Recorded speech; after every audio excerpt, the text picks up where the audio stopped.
seat. Thank you.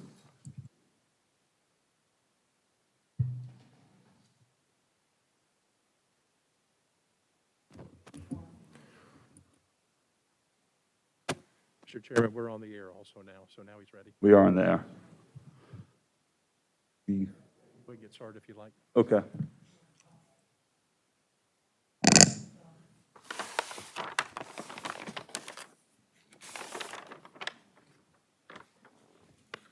So, welcome everyone to the April 13th, 2021 Flagler County Planning and Development Board meeting. I welcome everybody tonight. We're going to go ahead and start with the roll call. Michael Boyd, Here. Tim Connor, Jack Corbett, Here. Mike Goodman, Mark Langella, Here. Anthony Lombardo, Here.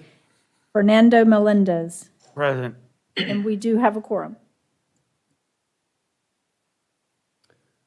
I see one of our board members working their way in through the side door there, so we'll give them a little bit of time to come up.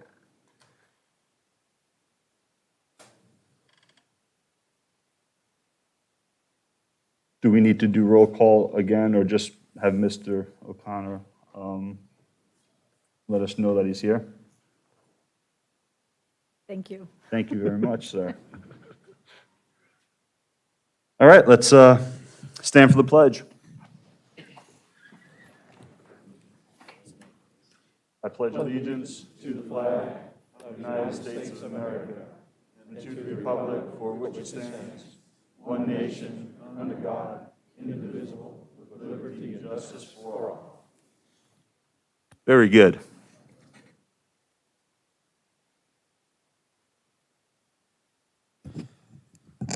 All right, the first order of business is to approve a bunch of meeting minutes dating all the way back to 2020. I'm sure that's why everybody's here tonight, right? All right. So we have, where are my minutes?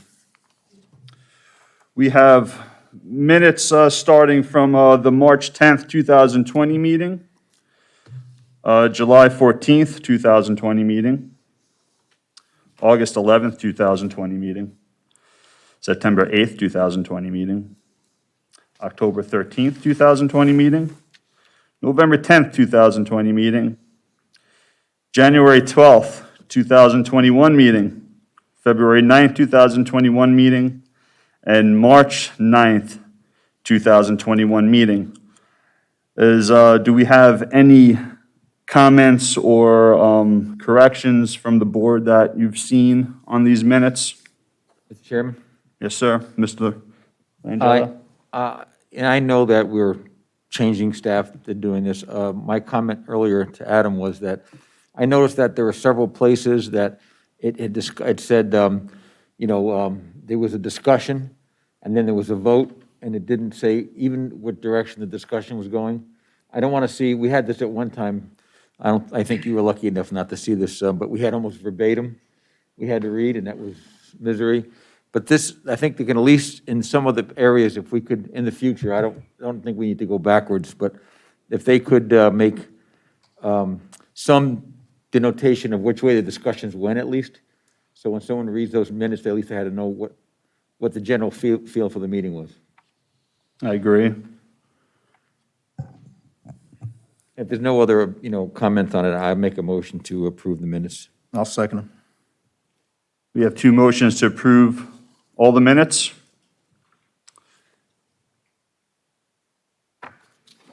We have a vote to, I call for a vote to approve the minutes of, I don't think I need to call through all of them. No. All in favor of approving all the minutes? Aye. Aye. Aye. Aye. Any nays? No. Mr. Goodman, welcome. Sorry. And he's here.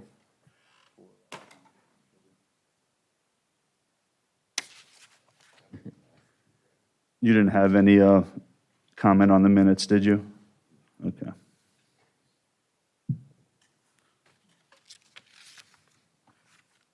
All right, moving forward, just going to go through a little bit of instructions. This is a quasi judicial procedure. Obviously, we have a full house tonight, so just want to remind everybody, please refrain from any clapping, booing, shouting with approval or disagreement on any comments from anyone, whether it be someone in our audience or one of our board members. Please be respectful during this whole process. Staff's going to have 10 minutes to do their presentation. Our applicants will be able to come up with a 15-minute presentation. Then public comment, you'll each have 3 minutes to speak at the podium. When you do come up to the podium, please state your name, where you're from, and you are allowed to, if you weren't here earlier, you are allowed to remove your mask when you do speak into the microphone so we could hear you clearly, but when you do return back to your seat, please put your mask back on out of respect to your neighbors. And then after the public comment, the applicants could come back up for some more conversation, and then closing staff comments as well after that. Yes, sir. If anyone would like, we have about a handful of seats up front if anyone would like to come sit up front. If not, you're free to stand in the back.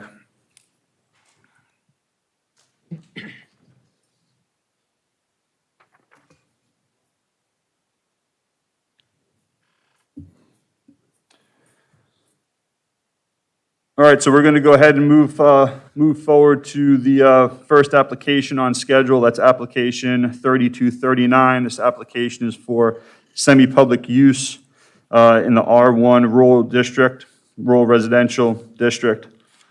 This is a quasi-judicial requiring disclosure and any ex parte communications that any of the board members have had with anybody. I'll go ahead and comment first on that. I was contacted a couple times in regards to this application. The first contact I had was from the agent that has this property listed. She reached out to me to get the email addresses of everybody on the board.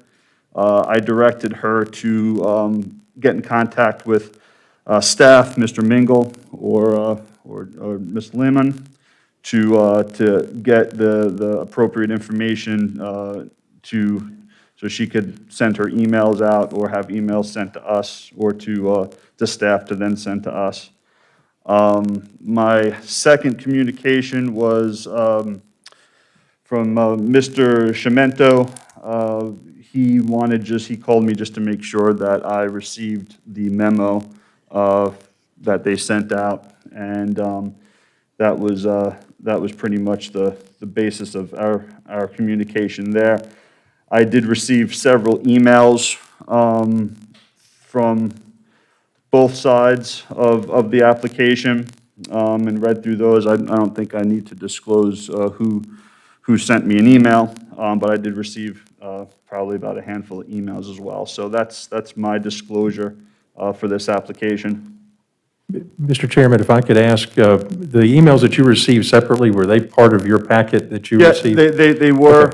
They were all part of the packet, and some of them Good. were here waiting for me when I got here. So I just wanted to make sure everyone knew about that. Mr. Langello? Yeah, I was contacted by Mr. Cimento with a similar request that I make sure that I read the brief he sent, and I've already read it before he called me. I also got an email today at about 5 o'clock or 5:30 from Mr. Palmer. I don't know if that's in your thing, but he had expressed an interest. Yeah. I have those on, they were copied and they're in the supplemental that you have. I was going to go through and read those names into the record. And then I obviously got probably the same group everybody else got, a bunch of emails from citizens for and against.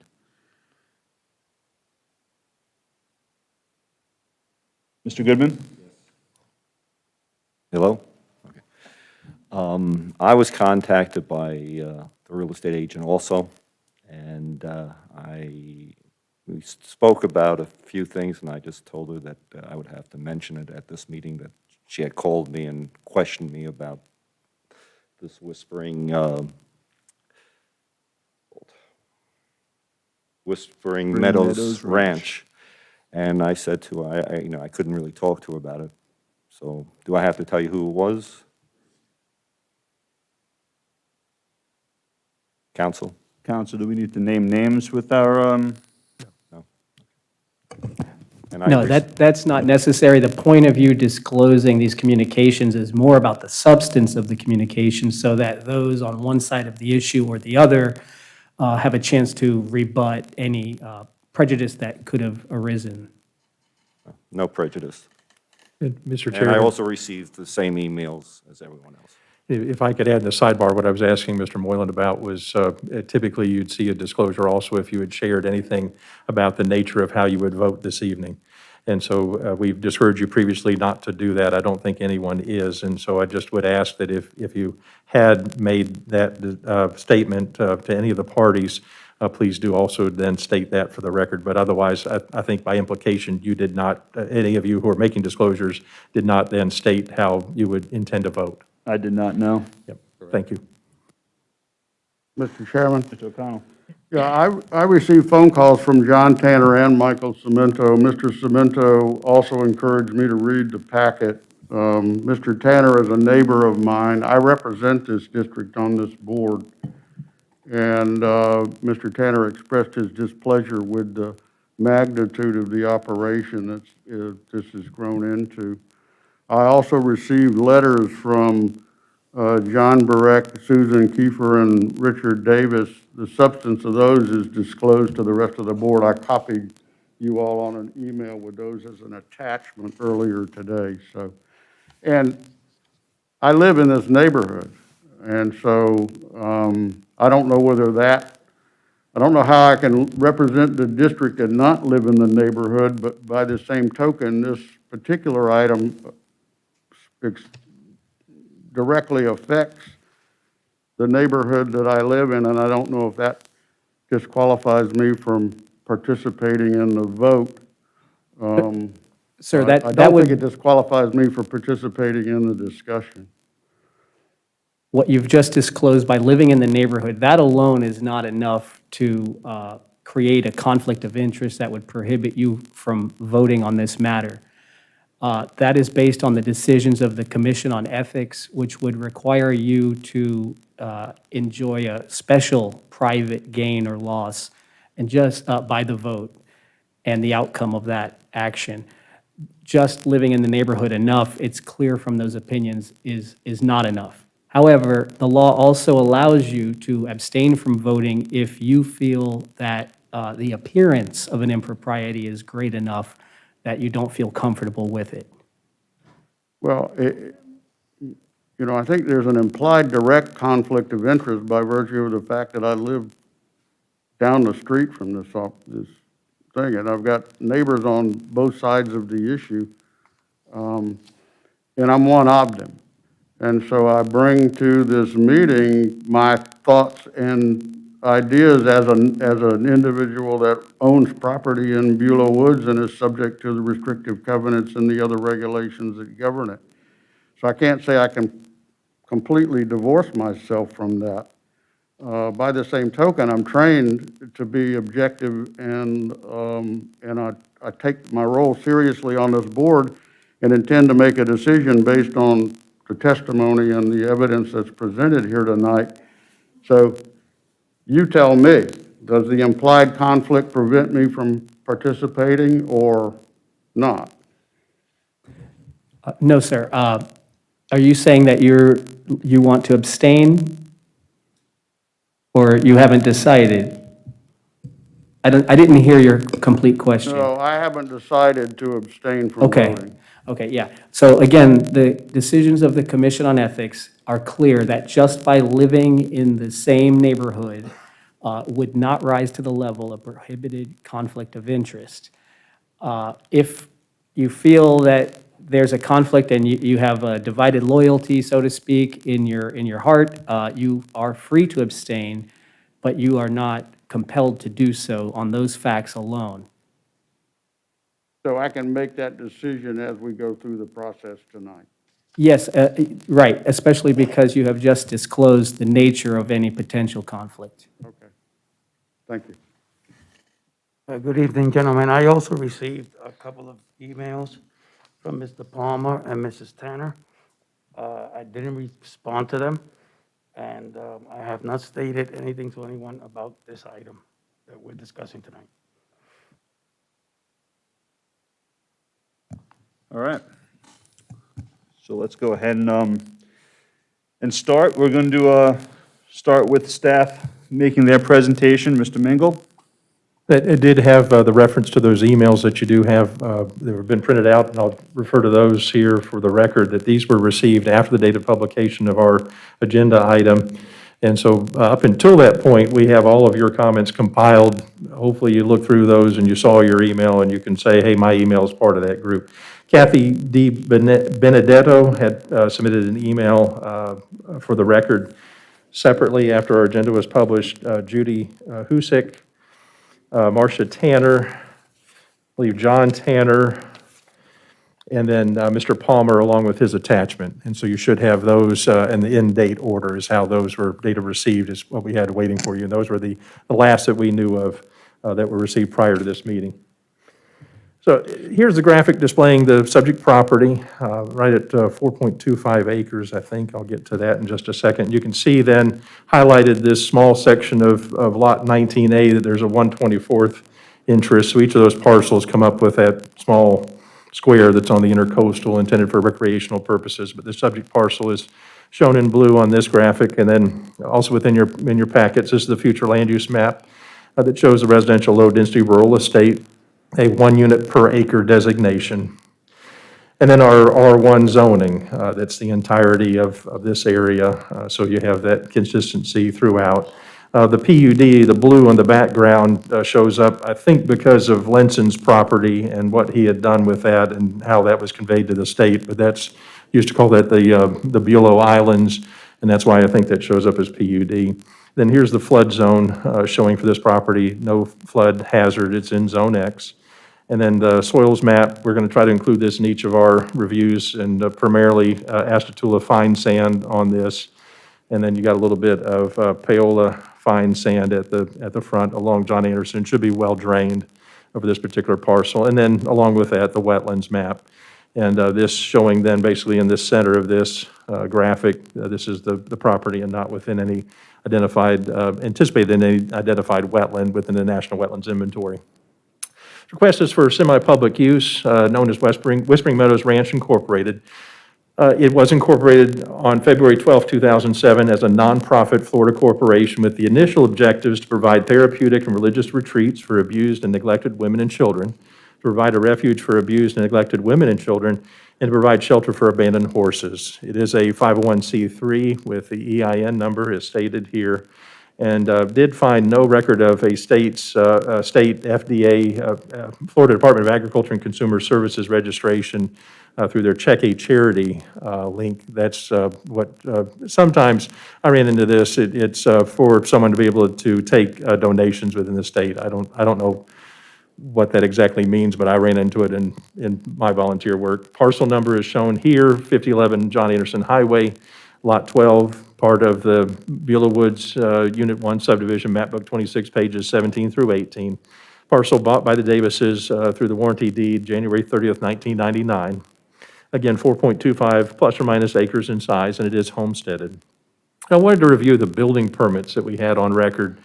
Back to 1999, the home was being built, 221 square foot new home, along with the electrical, plumbing, HVAC subs that were there. Driveway permit also in 99. 2001, a pool was put on the property along with its electrical and aluminum screen room subs with that. And then a 12-foot by 24-foot pole barn specifically for horses added in 2009. Only had one record of a code enforcement action on this parcel back to 2012. It was for work without a permit for a fence. It was built without a permit. Upon notice, at the beginning of December of 2012, the owner elected to remove the fence instead of pursuing a permit, and that was removed by the end of that month. There was also a record of a previous home-based business on the property. Window Expressions and More was the name of that business. Start date was 2004, and it looks like that's, at least that business tax receipt is now due, or it hasn't been paid in several years. Still had a amount paid, then last time it was paid was 2018. So those businesses and those business tax receipts will continue to be due until an owner of a home-based business informs the tax collector that they are no longer operating that business. So the R1 Rural Residential Zoning District, this is the listing of the permitted principal uses for everyone's reference: single-family dwellings, not mobile homes, recreation areas, accessory to residential developments, raising of crops and keeping of animals for personal use, not for resale purposes, accessory to a single-family dwelling. The personal use restriction is not intended to apply to 4-H, FFA, or similar educational projects. Home occupations, subject to special exception regulations for home occupations as outlined in subsection 30703G, but not as a special exception. That's one of the ones where we have them, the owner comes in, agrees to the terms, and then is issued the zoning approval at the zoning counter. Community residential homes, 1 to 6 persons as required by Florida state law.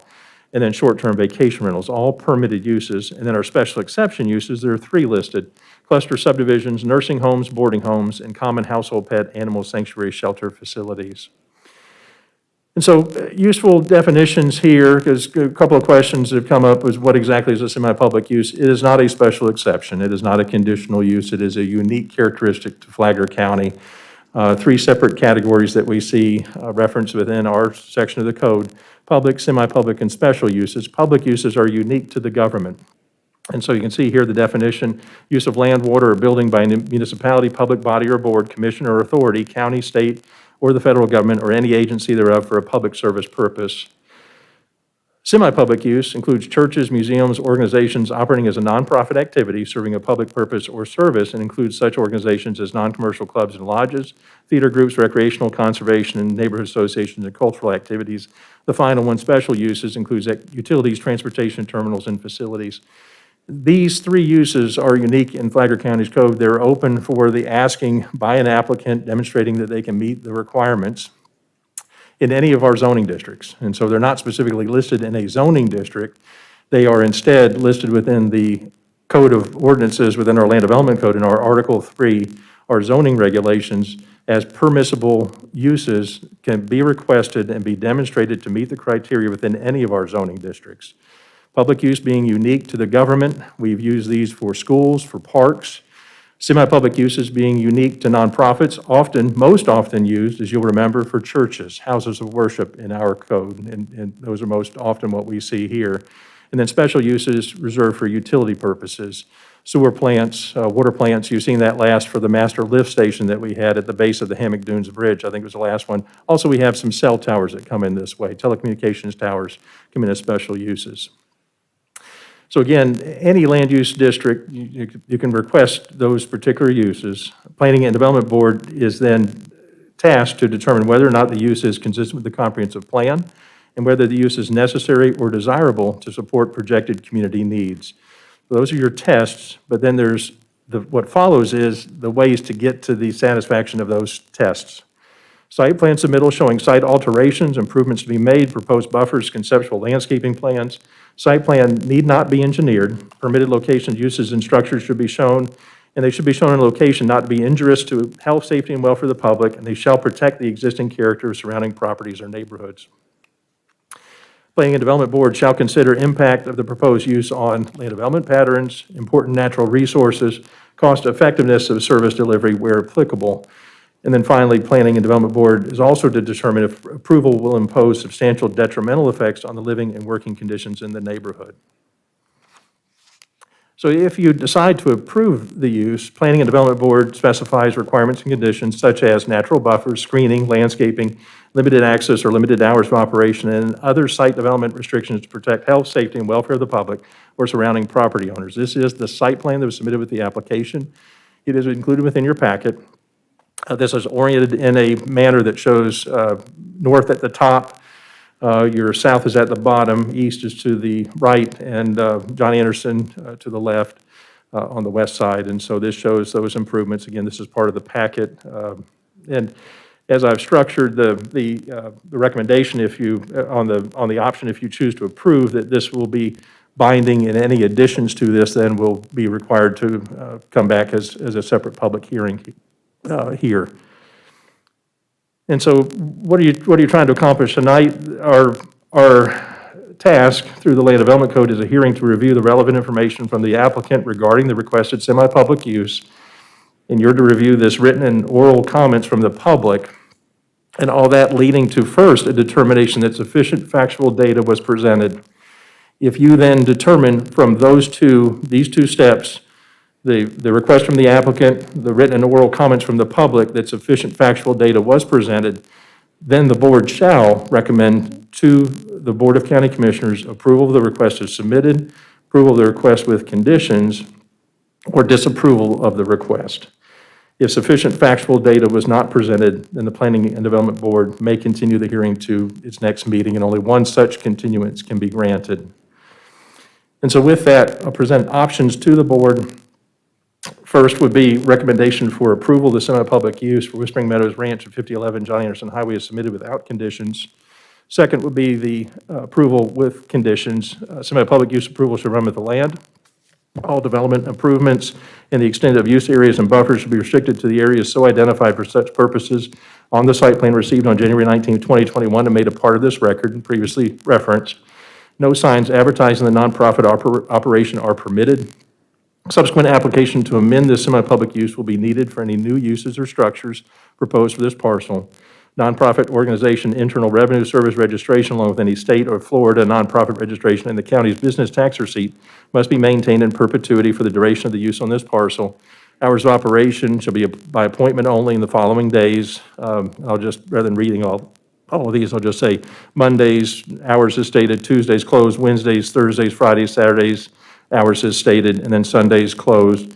No more than 15 daily attendees, inclusive of family members, staff, and volunteers, shall be permitted. No more than 5 horses should be maintained on the parcel. No on-street parking along or within the John Anderson Highway right-of-way is permitted. All animal waste shall be collected on a daily basis and placed within airtight containers for off-site disposal. And one annual fundraising or community outreach event may be conducted on the parcel each calendar year, subject to the county's special event permitting process, but waiving any application or review fee. You're certainly able to parse those. You can change them, delete them, take some out, add more to them. Those are recommended conditions, and just what we had been able to get from TRC processes, what we had discussed previously with staff, some discussions with the applicant, some discussions with others, and some prompted by emails and comments made by the public. And so that's where we came to with that. Again, should you choose to approve this with conditions, you are not bound to those. You can add to those or edit those as you see fit to do so. The third option for the board, recommend denial of the semi-public use for Whispering Meadows Ranch at 5011 John Anderson Highway. And then the final option here, based on those factual data, is the continuance or tabling of the semi-public use for Whispering Meadows Ranch at 5011 John Anderson Highway to a time and date certain. If you choose that path, I would ask that it be the next regular meeting of the Planning and Development Board. And again, the basis for that would typically be in the nomenclature of the Land Development Code that sufficient factual data has not been presented to you in order to render a decision tonight. With that, Mr. Chairman, I'll close. I think I went 2 minutes over.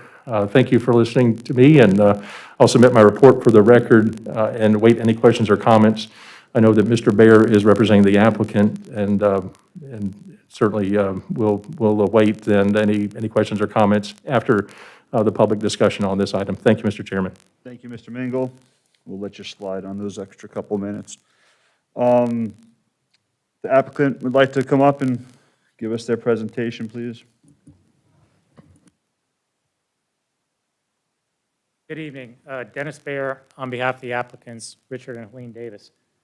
Adam, one point of clarification. Window Expression's been out of business for years. They had moved out of the home. They were on State Road 100, but they don't have a home occupation. So you might want to clear the record on that. Again, what I'd like to do is give you all a little bit of a history about Whispering Meadows and how we got to be where we are today with this public hearing.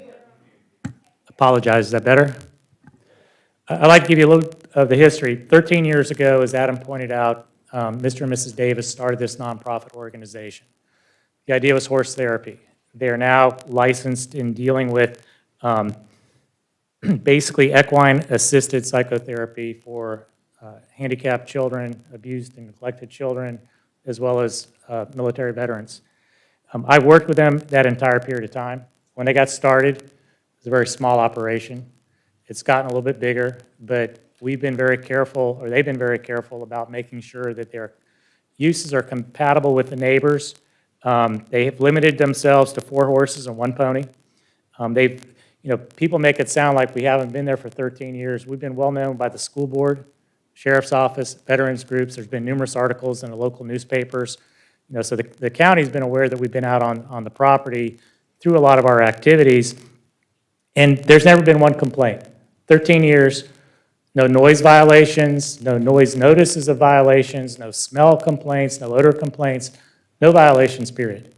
Why we're here tonight is that the neighboring property owners who are represented by Mr. Chimeno are claiming that they lost a real estate sale of it. You can see on the map, there's a flag lot that comes back in behind my client's property between their property and our coastal waterway. Adam contacted my clients, and it was kind of like, hey, what are you guys doing? It wasn't really a cease and desist. I called Adam and said, hey, we're willing to apply for a special use. I don't think it's a code violation. My clients are allowed to have horses on their property. They're allowed to invite people to come ride horses on their property. And just to clarify one point, Whispering Meadows is not a tenant. What Whispering Meadows does is basically it raises the funds, nonprofit, but the property is owned by my clients. The horses are owned by my clients. They're there whenever there's guests on the property, supervising what's going on the property. So we then agreed with Adam, okay, one big event a year, we'll get the special event permit, which we weren't required to do before. We'll limit the number of guests, no big activities on the property, and we really did try to work in a manner that would alleviate any of the neighbors' concerns. Again, no complaints in 13 years. Nobody ever came to my clients and said, we've got a problem until this surfaced with Lisa Garner. We put together the package, and we tried to meet with the neighbors. I met with an attorney from Mr. Chimeno's firm. I met with Mr. Tanner and said, hey, guys, it's not business as usual. We're now restricting our uses on the property, restricting our hours of operation. Give us some constructive advice. Is there something else you'd like to hear? And we didn't hear anything at all. And I didn't even get a copy of their memoranda until I got the planning report on Friday. So our position, and Mr. Chimeno characterizes us as asking forgiveness rather than permission. We're not asking for forgiveness at all. We're trying to maintain the stability within the neighborhood, be a good neighbor with our neighbors. As you can see here tonight, we've got a lot of folks that are our guests that have benefited from the program. You've seen a lot of the letters about how these children's lives, these disabled vets' lives have been transformed through horse therapy. I've been court appointed on a couple of cases where I'm the attorney ad litem, and my kids, one is a severely autistic young man, about 21 years old. He's been a guest at the ranch, and the other was a young lady who was abused. Horse therapy has been a big improvement in her life. Some people say, move somewhere else, go to the fairgrounds. The reason that we like this location is because it's quiet, it's peaceful. And Adam, do you have that video? I'd like to just show you so you get an idea of what the property looks like and what the improvements are. This isn't a big commercial horse riding stable as some people have characterized it as. Go ahead. This is coming off of John Anderson.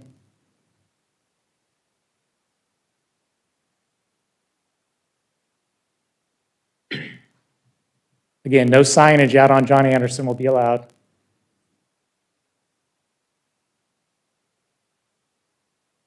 These are the parking areas on either side.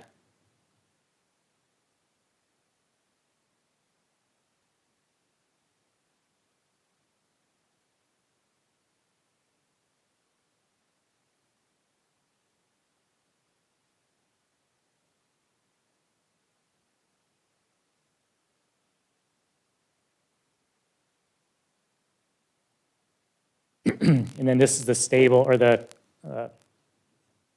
riding area right here.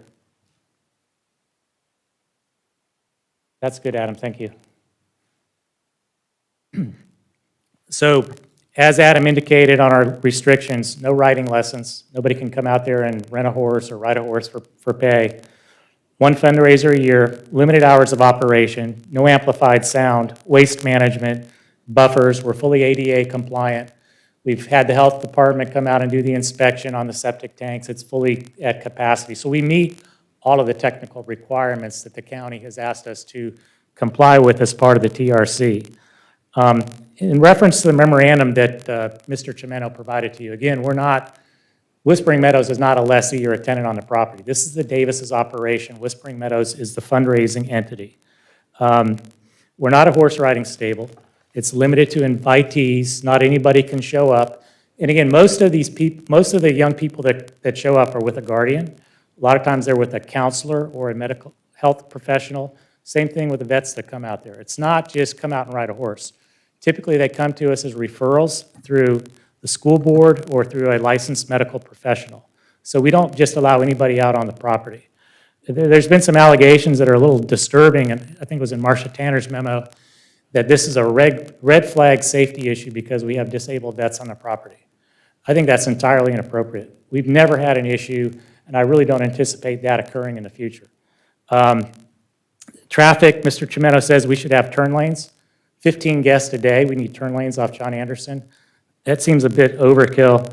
The property value issue that they've raised in Mr. Chimeno's memorandum is neither competent nor substantial evidence. It's a market analysis done by Caldwell Banker real estate firm, just doing market comps and say there's a reduction in value. We didn't get this until Friday, or we could have had an appraiser go out and rebut it, but we just received it recently. Again, it's a BPO prepared by Caldwell Bankers.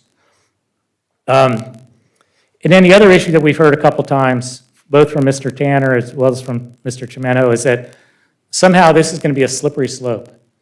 All of a sudden, John Anderson's become a major commercial corridor because other people are going to come in and apply for the same type of application. Each application gets judged upon its own merits. We're a nonprofit. We've been in existence without issue. We've agreed to reasonable safeguards. So there's not automatically a blueprint for other people to follow what we've done. Again, because of our nonprofit status, horses are allowed on the property. And again, it's a very limited activity. So I'm going to reserve a few minutes for rebuttal, but I just ask you to judge tonight's decision based upon the merits and facts and not being fear-mongered as to issues that really aren't out there and haven't been out there for 13 years. Thank you. Thank you very much. So before I open this up to public comments to keep everything orderly, I think what we'll do is we have an aisle there. I'm sure quite a few of you are going to want to come up and give us your comments. If you want to, maybe we could do like 5 people in a line in the aisle there, and then as you know, one removed from the podium, another one come up, and we'll kind of keep it that way. So we don't have a mad rush up here to get up to the podium. We'll do 5 people in a line in the aisle and rotate through that way. So if we want to go ahead and Chairman, yes, may I ask staff a question? Mr. Langella, May I ask staff a question? absolutely. Adam, I'm going in front of the public because I wanted to get some information that might be helpful. So in the application packet you gave us, I got to tell you, I just want to give a quick statement. You know, this is something that's difficult for everybody, and I don't think that you'll see anybody up here thinking that the actions of the Davis are not a great idea and something that's good. And I'm sure people are going to come up and talk about that. And that you're free to say whatever you want to say. But I'm looking at the standards that you had listed on here. And that's what I'm concerned about, because the question to me is whether or not, it's not whether or not the special use is a good idea, and that is one of the standards, is good for the community, is whether or not it's appropriate in this location. And both to Sean and to Adam, are you guys seeing that question the same way I am? That what I'm trying to see tonight is if the location is appropriate and meets the standards that you have in this application. Would you guys agree with that statement? I won't speak for Sean, but I'd say that is correct. There is that question you also have, maybe somewhat nebulous as it always is, of comprehensive plan consistency. But that's a threshold question. The other threshold questions are following those standards. It's not listed necessarily as standards, but Okay, I've that's put where I them in was that. trying to get at, Yes, because sir. I don't know where that came from. But you mimicked some of these very things, but you didn't go into some of the particulars in here. So, I you know, think- one of them was yeah. standard, the permitted location of the public, semi-private uses or structures shall be in such not to be injurious to health, safety, and welfare of the public, and shall protect the existing character of the surrounding properties and neighborhoods. Another one is, Planning and Development Board shall consider the impact of the proposed use on land development patterns, on important natural resources, and where applicable, the cost effectiveness. And then planning development should also determine whether or not the proposed use will impose any substantial detrimental effects on the living or working conditions in the neighborhood. So when I looked at this whole package, I'm boiling it down to, this is the issue. It's not whether or not that the actions that they were taking over all these years were good for the people who are getting it and good from our community. And that is one of the items up here, too, by the way, was that the planning and development should determine whether or not such requested use is consistent with the adopted comprehensive plan and whether the use is necessary or desirable to support projected community needs. So we may see very quickly that it does that one, but the other ones is what I wanted to hear. So the reason why I'm saying that now is when you all come up, personally, that's what I'd like to hear, is how this is affecting you, affecting the neighbors and affecting the community. You all can tell us how great the actions that they were taking have been and how it's helped people, and that's all fine. I think we're all going to end up agreeing there. It's those other issues that I think are important. So with that, thank you very much, Mr. Chairman. Thank you, Mr. Langella. I completely agree with you there.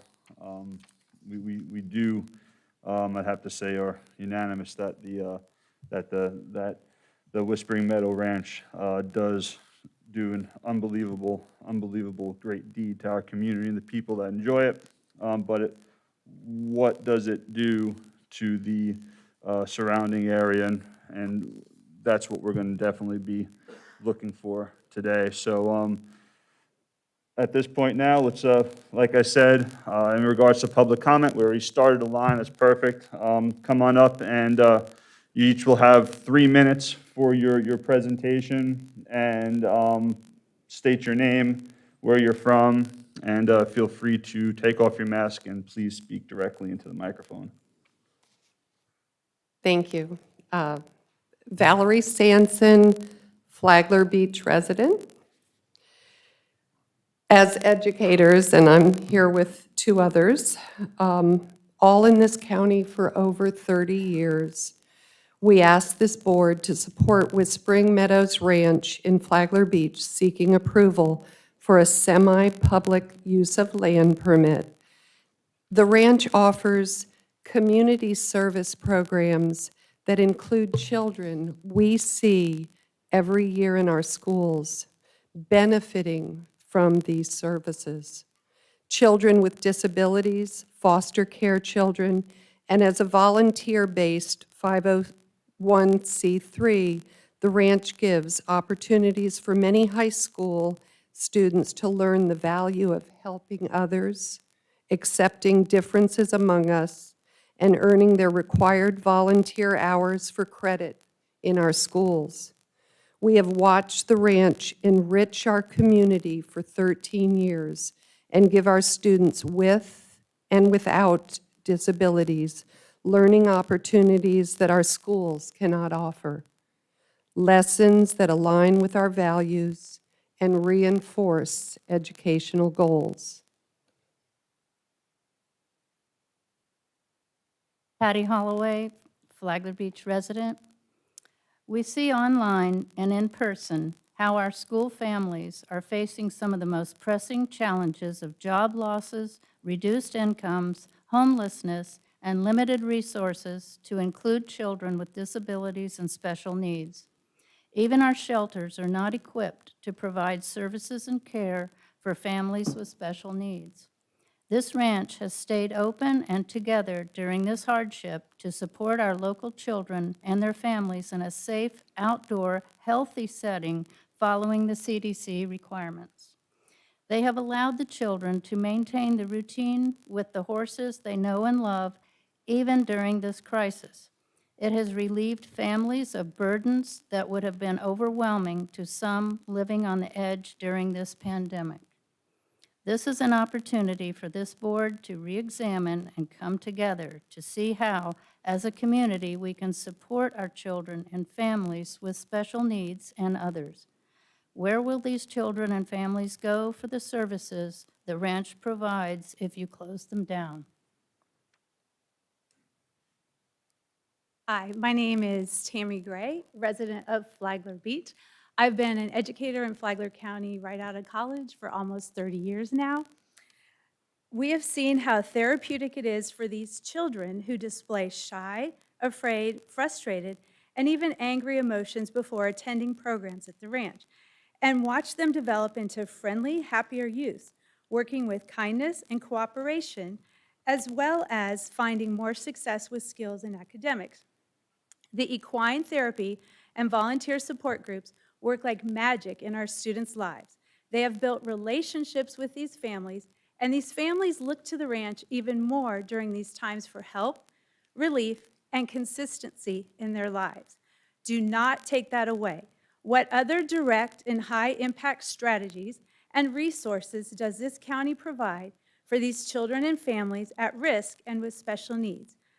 Have any of you visited the ranch and seen evidence of these powerful, life-changing interactions? This is not a business, but a community service run by the community, and any neighborhood should welcome seeing this in theirs. The ranch is a proactive, grassroots response to benefit every part of our community by providing services that heal and help struggling students and families. This is not a business for financial profit, but a community service by volunteers to help others less fortunate. We ask this board to turn the worst of times to the best of times by protecting these children and their families in supporting Whispering Meadows Ranch and their efforts to improve the lives of others within our community that we see every day. For 90 years, if you put us all together. Thank you.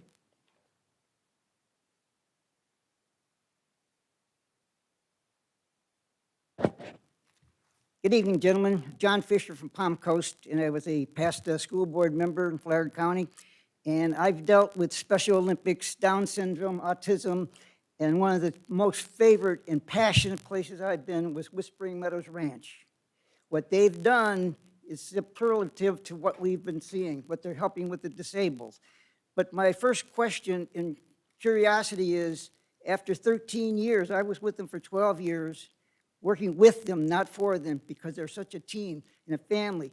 But all of a sudden, after 13 years, we are all here for what purpose? Is it for realtors to make more money? Is it for why? There's no reason. What did you could have always inspected and done things for the last 13 years and nothing was done. And there are situations, well, they could have helped or they would have worked with you, but nothing was done. So it's just puzzling to me how that all of a sudden, tonight we're here with all these wonderful people wondering the same thing. But the Davis family, Dick, Colleen, and Christine, have nothing but compassion, and they're calming, and they're working for not only the children, they work with the veterans, the PDSD, and I've been out there many times when the PDS come in with psychiatrists and doctors with these folks, and they're dealing with the horses, and you see on their faces, I've cried many times what I've seen there, and it's amazing what they do with these folks, and they come out there and they keep coming. They are making a positive difference in people's lives.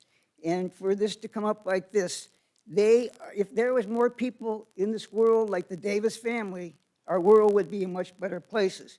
Now, it's up to you folks as far as, God gave us two things: free will to make our decisions and a conscience to live with that decision.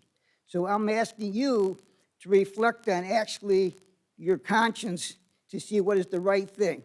I've seen families saved by this, and it's amazing what they're doing, and to just change it because of financial or greed in real estate or whatever it may be. Yes, values have gone up for the last 13 years. Why didn't they do something then? It just doesn't make any sense. And if you can explain that to me, just, the lady just before just said, have any of you ever been out to the ranch to see what they do? They're there to help. They save lives. If, like I say, if there were more people like them, our world would be a better place. I'm offering to you to make the decision and use your conscience, not against money, but for regular lives. Thank you very much.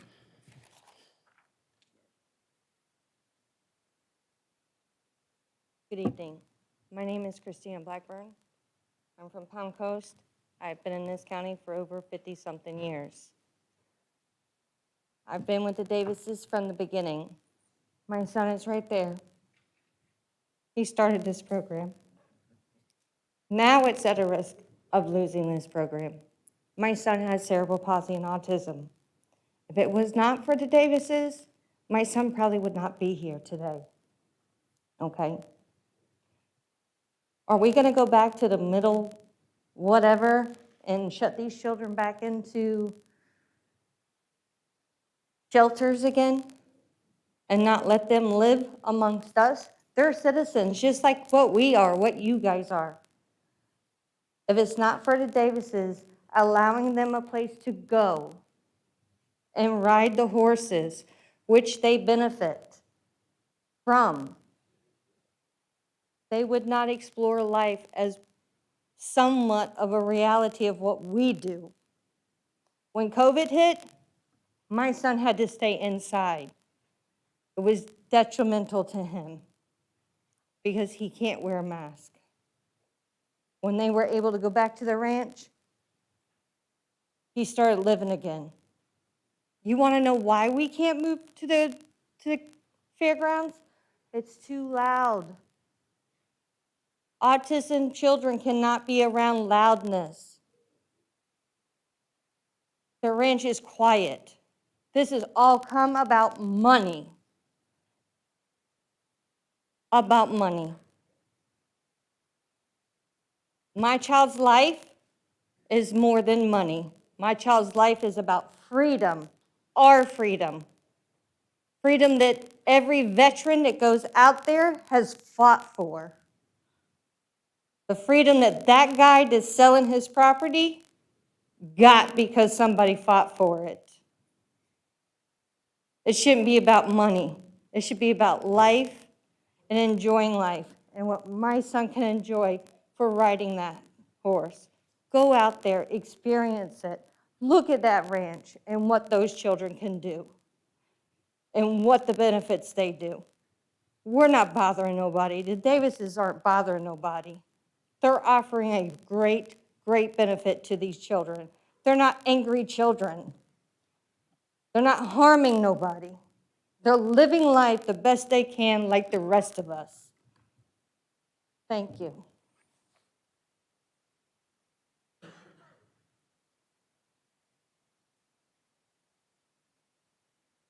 Hi, my name is Vicki Frazier, and we live in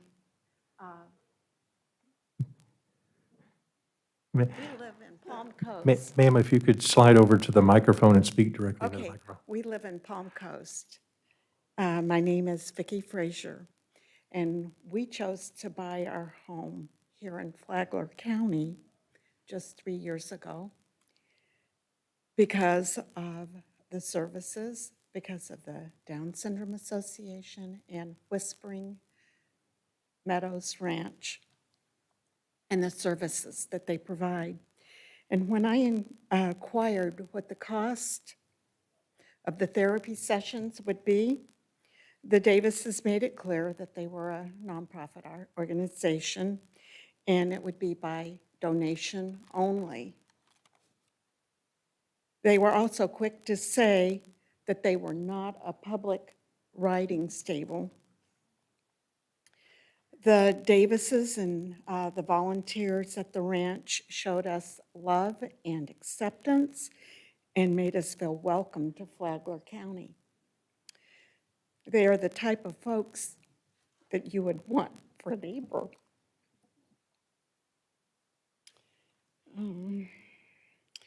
While Olivia is being instructed, the peaceful, safe, and serene setting at the ranch provides an opportunity to get to know other parents. And we come away encouraged, loved, and lifted up. The county fairgrounds would not be the same. And I encourage you to visit the ranch and see for yourself the benefit and the peacefulness that is there. I urge the board to recommend that the Flagler County Commission approve the pending application.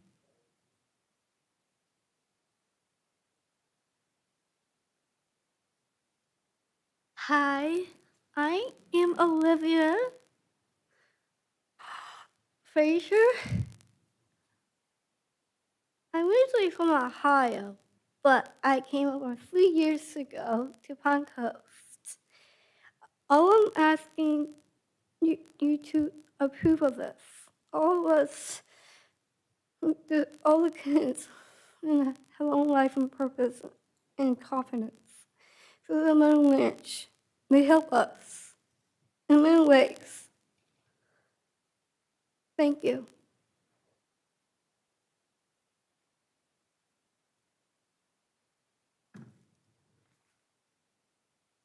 Good evening. My name is Sam Smith. I represent the Daytona State College. Whispering Meadows and businesses like Whispering Meadows contribute so much more to our community than offering therapeutic recreational horseback riding, horsemanship instruction, more than providing carefully trained horses that improve the balance, posture, flexibility, sensory awareness, and endurance, more than increasing confidence, self-esteem, self-discipline, motivation, attention span, and integration. They do all these things for our citizens of Flagler County that are struggling with mild to severe disabilities toward a more qualitative life experience.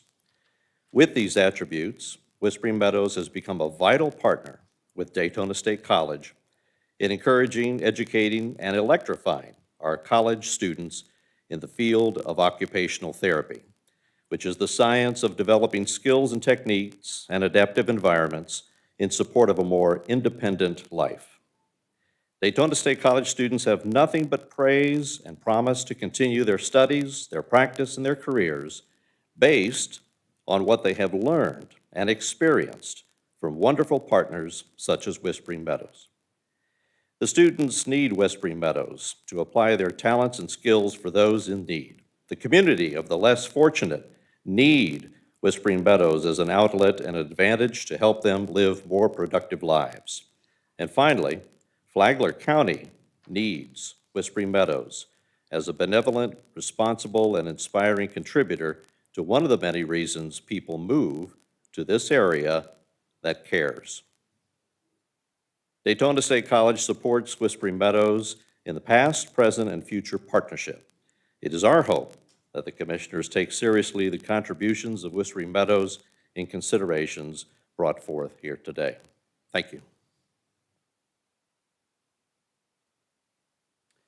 Hello, my name is Tim Welch, and we live in Palm Coast. Our son receives horse therapy. He was struck by lightning when he was 17.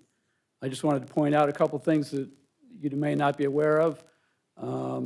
First of all, I see homes that are being built in adjacent properties, not because they're, there's no other place to build. There's construction ongoing now in properties adjacent to this. So people that want to live in the area will live in the area. It's not impeding home sales. If anything, it's perhaps encouraging growth. Maybe it's the economy.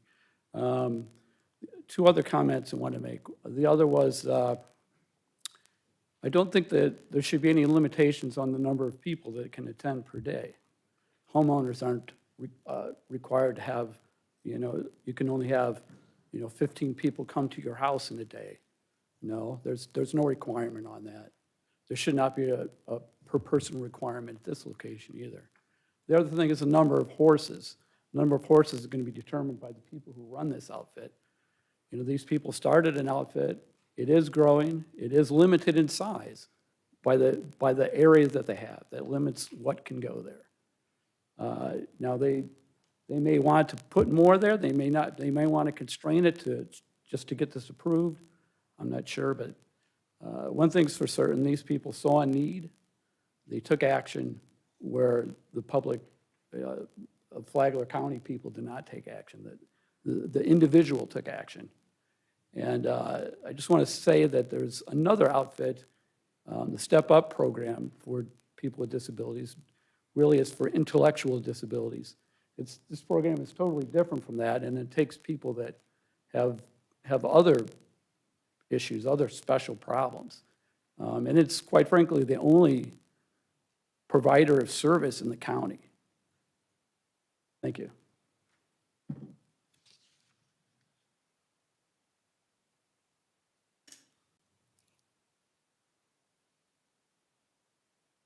Good evening. I'm Betty Ledyard. I live in 19 Beulah Woods Circle, about less than a half a mile from Christine's place. And I hear what you were saying, Mr. Langello, and you seconded Mr. Lombardo. We have no doubt what they're providing for the community. Their services are unparalleled. So I've adjusted what I was going to say. I've lived in our home. We have 26 acres. I've helped Christine innumerable times. I'm a horse girl. I'm the first person she calls. And in 26 years we have lived there, in the 13 years that I've been associated with Whispering Meadows, there has not been one complaint in our neighborhood. In fact, most people do not even know they are there. In 13 years that they've been in business, John Tanner has not once crossed the road to voice any complaints about the organization or stated that it devalued his beautiful home. Mr. Burek, who has owned the property behind them for 19 years, has not once said that they have devalued his property until this recent event. And now, because of a real estate deal that fell through, Mr. Burek has circulated a letter of lies that has inflamed the entire community of John Anderson and Beulah Woods Circle. Are you all aware of this letter? Well, he states that they are a commercial organization, a commercial enterprise, and it is not. And Flagler County has acknowledged it for 13 years that they are a nonprofit organization. He claims they held large parties with loud bands that can be heard a quarter of a mile away. That is an outright lie. He intimates that not only is his property devalued, but the entire community will be devalued by Whispering Meadows. Our neighbors, who were so quiet, barely knew that Whispering Meadows was there, are now panicking. They're saying our property values are plummeting. My backyard will smell like horse poop. And in fact, John Anderson property is a much sought after address and property values are skyrocketing. You must all know that. And it does not smell like horse poop. I'm a horse girl. I know what horse poop smells like. You know what does smell like horse poop? Mr. Burek's letter that has inflamed this community. I am asking two things of this board. Find a resolution that is palatable and allows Whispering Meadows to continue in their community service, serving these kids and veterans, bringing them health, dignity, and a voice where they once before had no voice. And secondly, just walk down their driveway. Most of the neighbors and most of John Anderson are not even aware of what goes on there. They should be celebrated for their service. Thank you very much.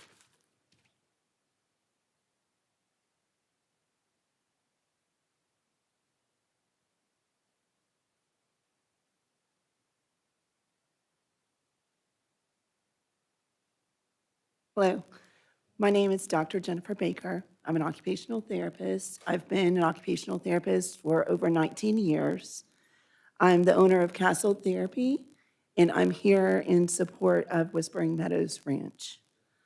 I was delighted to hear Commissioner Dance proclaim April as Child Abuse Prevention Month to Flagler County, and this supports the governor's program right now for Prevent Child Abuse Florida. On April 4th, Commissioner Dance stated that caregivers and children with resources are more resilient. He stated the importance of taking action to support the physical, social, emotional, and educational development and competency of all children. He also encouraged Flagler County to provide development and competency. He also encouraged Flagler County to provide support for services for the health development of children. I want to enlighten you in how the services provided at Whispering Meadows align with the Flagler County proclamation as well as the governor's stance. Whispering Meadows provides therapeutic horseback riding for children and others with special needs. They also offer a Stable Moments program, which is a mentor program for foster and adopted children. Each instructor at Whispering Meadows is certified by Path International. So I don't know how many of you have been there. Let me take you on a little tour. You saw the video. When you enter, you have no idea that anything is back there. I went to 2 festivals with one of my clients. I was amazed and thought that there was no support. When I entered onto the ranch, I found that there were people in one of their events that they had as a fall festival. When I went there, I said, "Oh, I'm a therapist. I should know why." You didn't hear anything. There was no voice. There was no loud music. Honestly, the voice and the loud music would scare the horses. It would scare and challenge kids that I serve with autism and other special needs. So that's what you see. Each child is paired with a horse specifically for that child. And when that child is on the horse, there is an instructor who has PATH certification and other volunteers making sure that everything stays safe and healthy. I've got a couple of handouts that I want to give all of you guys, and thank you for your time.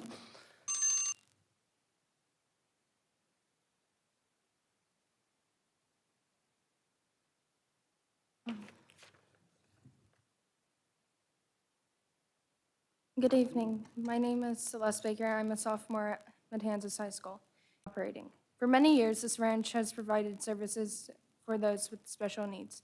They have also hosted school groups such as Best Buddies. For those of you who don't know, Best Buddies is a program where a student with special needs and a student without special needs are paired up and do different activities together. I have also volunteered at various organizations in Flagler County that were geared toward individuals with special needs. I would hope that the leaders of Flagler County would find it crucial to support these organizations as well.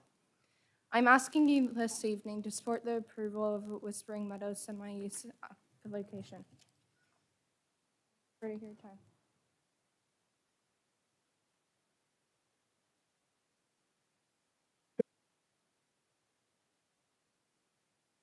Good evening, gentlemen.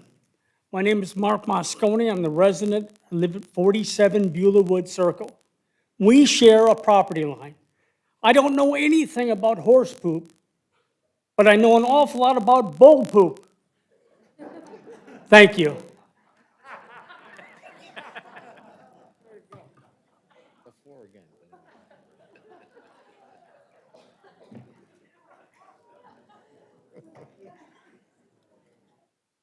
Good evening. My name is Lynn Rossmeyer. I live in Ormond Beach. My son has attended Whispering Meadows Ranch for 6 years now. I am an ESE teacher and IEP advocate educational advocate for students with IEPs and 504 plans and have been a professional senior advocate for 7 years. I could go on and on and on about the ranch and how wonderful and great it is and how devastated we will all be if anything happens to the ranch, but I will not, because I understand what you were saying, and that if you did not see the Burex letter, it is lies. It is not true. I have a copy of it right here. I've written all over it, but I have a copy. I research ADA. I research the Office of Civil Rights. I research discrimination. The city and commissions and councils have responsibility. ADA has been around for 30 years. The vast majority of these decisions have been upheld the rights for people with disabilities to enjoy recreation in a most integrated setting, not out at the fairground, not out in the middle of nowhere. They need to be in the community. Institutions are over with. They have been for 40 to 50 years. They're not allowed anymore. ADA frowns upon that.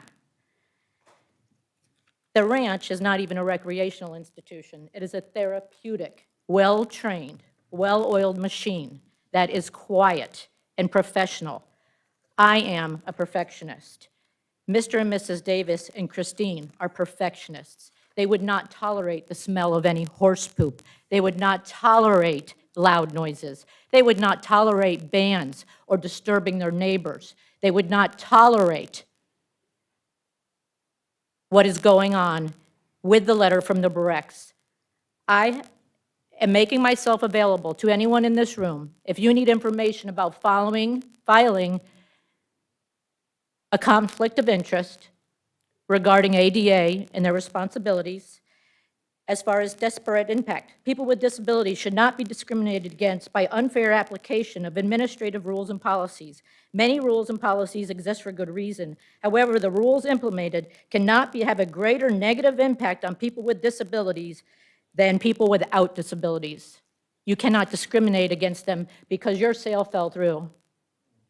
You cannot discriminate against them because of your retirement planning or lack thereof it. You cannot discriminate against them because of you want a retirement fund and you decided not to build on your property. You cannot discriminate against them because your sale fell through.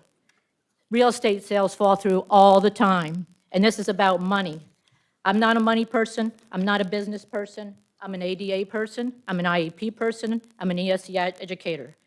But in their letter, they state that this ranch can continue to do its good work elsewhere at the fairgrounds. That is called segregation. This is a big no-no according to ADA. This is a non-for-profit charitable entity. The county has known about this ranch in a loving manner, silently accepted it for 13 years, and has preserved its present without issue for 13 years. I called ADA today and spoke with an individual. Ma'am, Yes? you're past your 3 minutes. Okay, thank you.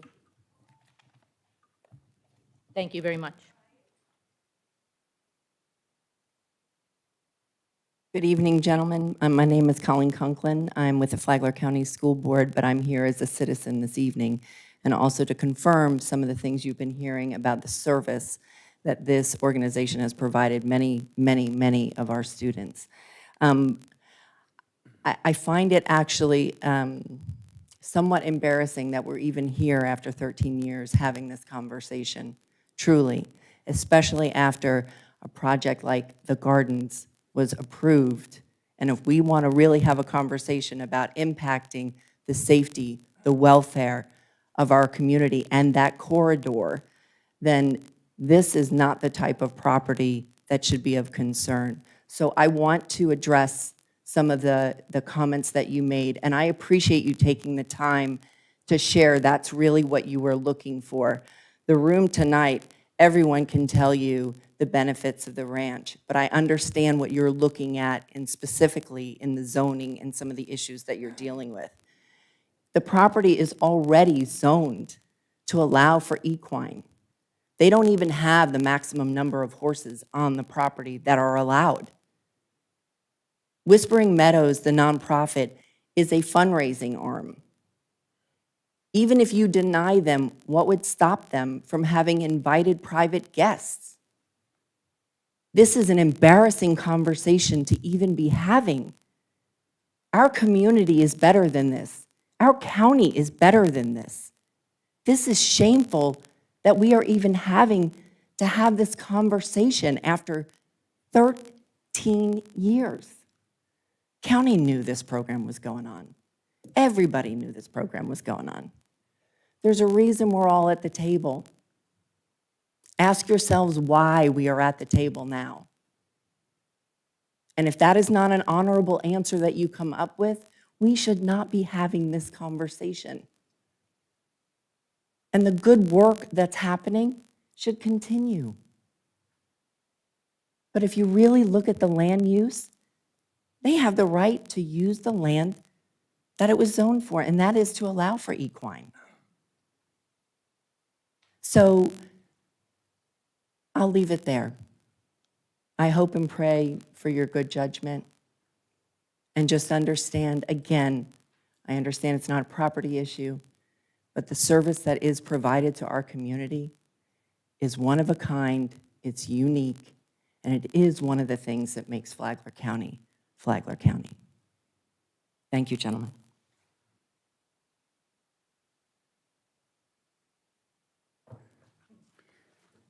I'm here representing Susan Kiefer, who couldn't be here because she's out of town on business.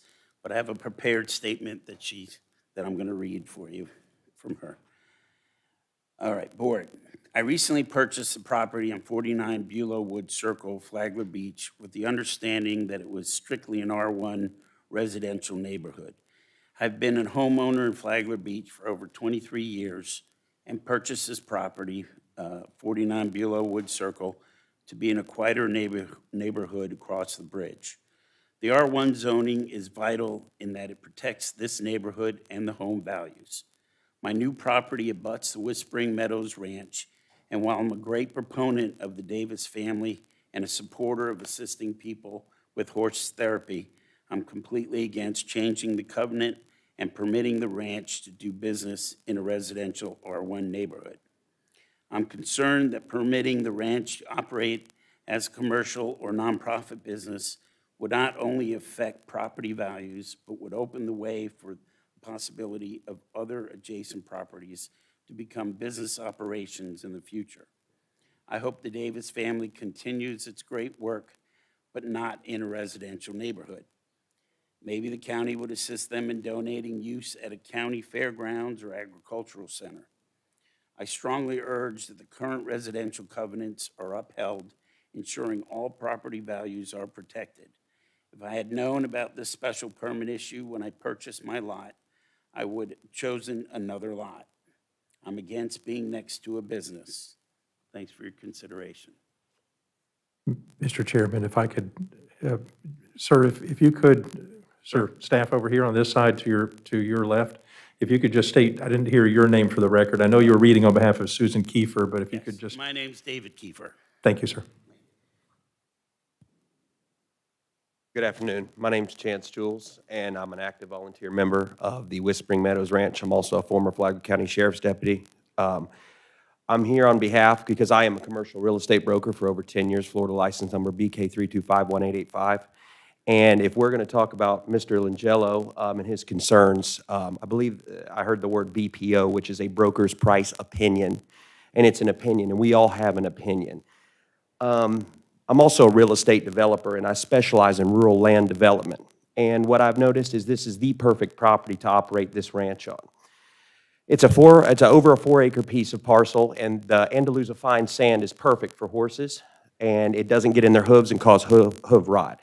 I think everybody knows that the ranch does a fantastic thing, and I'm not here to talk about that. But what I am here to talk about is that this appears to be a case of someone's upset that they lost a deal, a buyer, a seller, an agent, their counsel. I don't know, but that's what it looks like.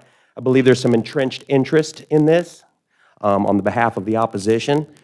I also believe that being a former Flagler County Sheriff's Deputy working with veterans and children with disabilities, even adults with disabilities, I'm very passionate about it. People forget that these kids grow up and they need a place to go. And the 6 to 7 hours a week that these adults have in order to express themselves in order to be free, be outside, be in the air. Brandon here and I, we shovel horse poop together. And I believe it's, as crazy as it sounds, it's very therapeutic. But to address Mr. Langello's concern here, everybody has an opinion. And what my opinion would be to my client would be to let the deal go and let's get it back on the market and move on. That's my opinion. I believe there's entrenched interest on the side of the opposition, being that the opposition's married to the property appraiser, is enough entrenched interest there that this should be thrown out and the special permit should be permitted for the ranch. Thank you.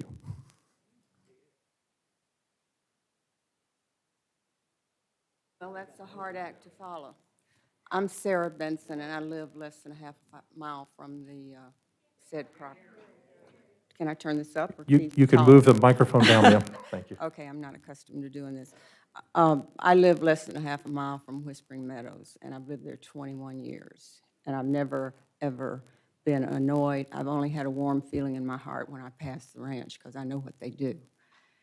And I have neighbors between me and the ranch, and they have 4 kids in a swimming pool, and they keep me awake a lot. But I figure it's better there than out using drugs. And I don't know why I'm talking to you, because you're smiling behind your mask, I think. But I know all parties involved. I was in real estate for longer than I should have been, 13 years, and I have a broker's license and all that. But I was out of town, come back to, somebody calls me and says, you got to come sign John Tanner's petition or you're going to lose your property values. And I said, I don't give a damn about my property values unless you figured out how to put a castle in a casket. Let's not talk property values, because my son will have to worry about that.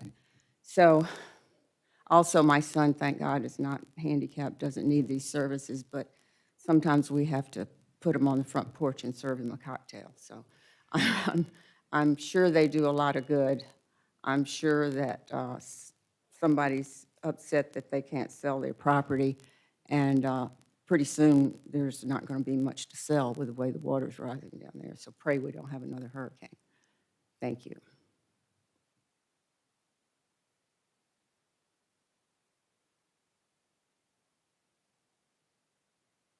My name's Rob Otline.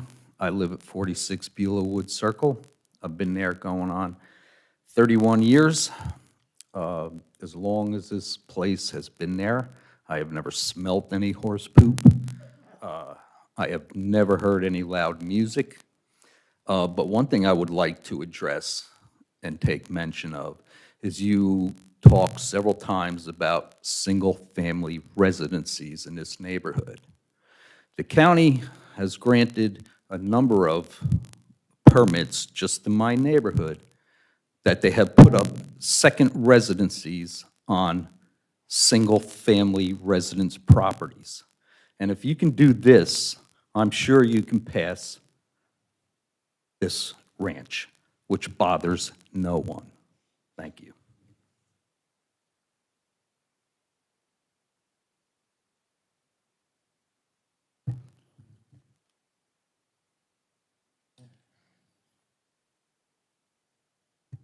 Wrong glasses.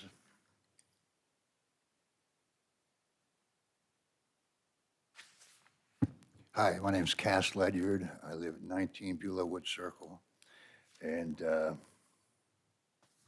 I hate speaking at these things. And when this lovely little girl got up and spoke, I said, okay, I can be brave enough to do it too. But 20 years ago, I had a motorcycle accident going over the Flagler Bridge. Another guy, drunk guy on a bike, sideswiped me, knocked my bike down, gashed my leg up. He went on. Christine drove up in a pretty brand new car at that time, and I'm bleeding all over the place, grungy looking biker guy, and this beautiful girl comes and helps me until 911 comes to take care of my bike, and it takes me to the hospital. Well, about a month later, when my leg was better and my bike was fixed, I rode over to where she worked with her mother in near Benil.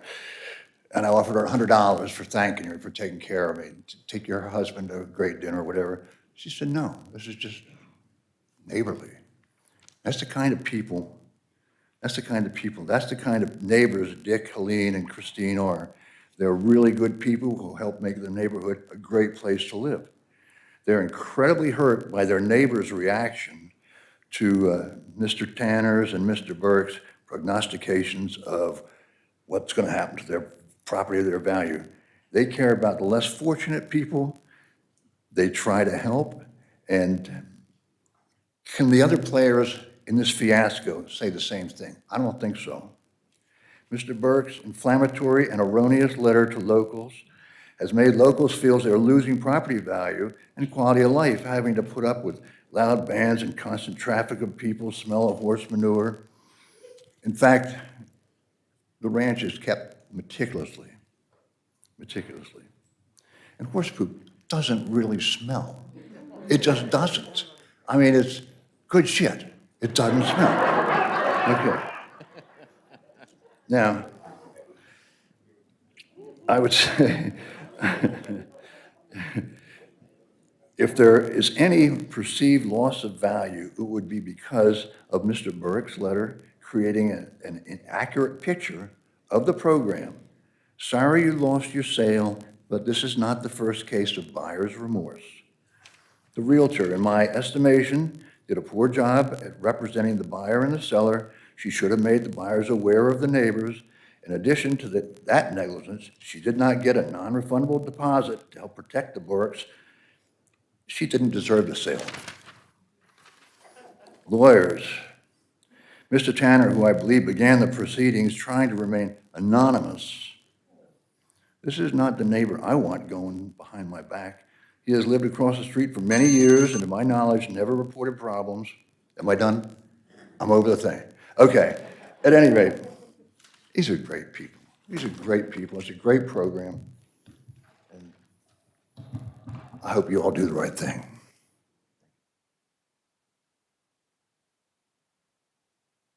How do you follow that to act? I'm Sandra Schulteis. I live at 5403 John Anderson Highway. I also am a resident of this particular subdivision that is in question. Our covenants and restrictions do prohibit a business, whether it's nonprofit or not.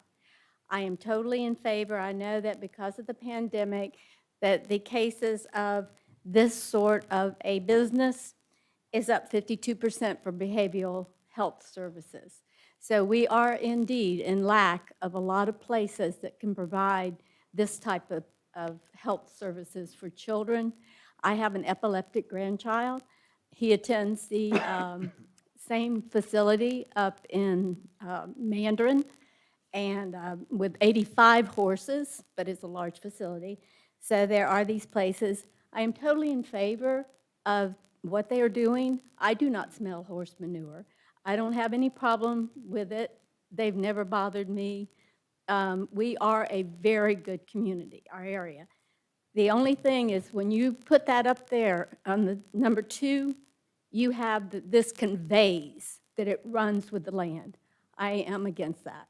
I think if this property is ever sold or the Davises decide to discontinue and sell the property, this should not convey with this property, because this should be for these people only. That was an option, right? That it might not convey? Because if somebody else ends up with it, they may not be as nice as the Davises. Okay? That's all I have to say.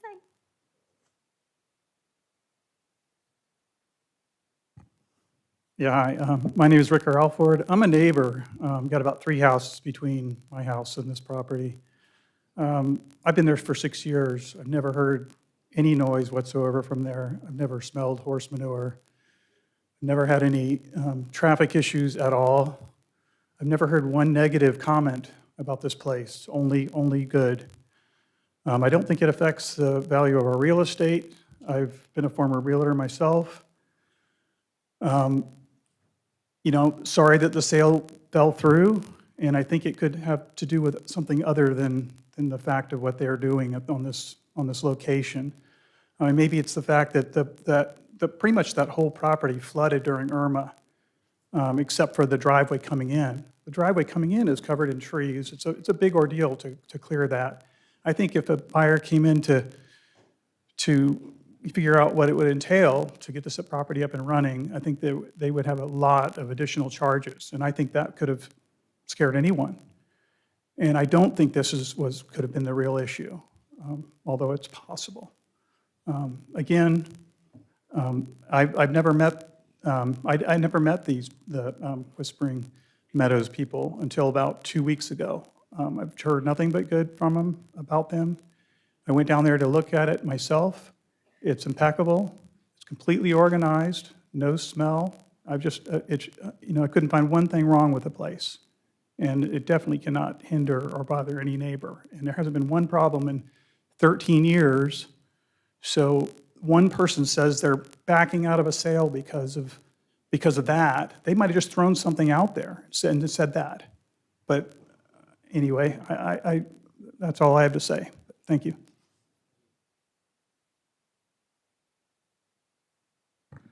Jeff Brock, 1838 John Anderson Drive.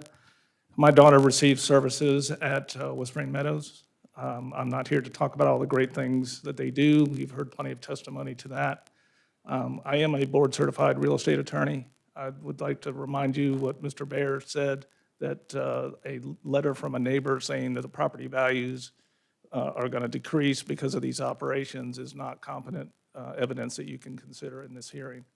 I am board certified in real estate, and as such, I am considered a legal expert.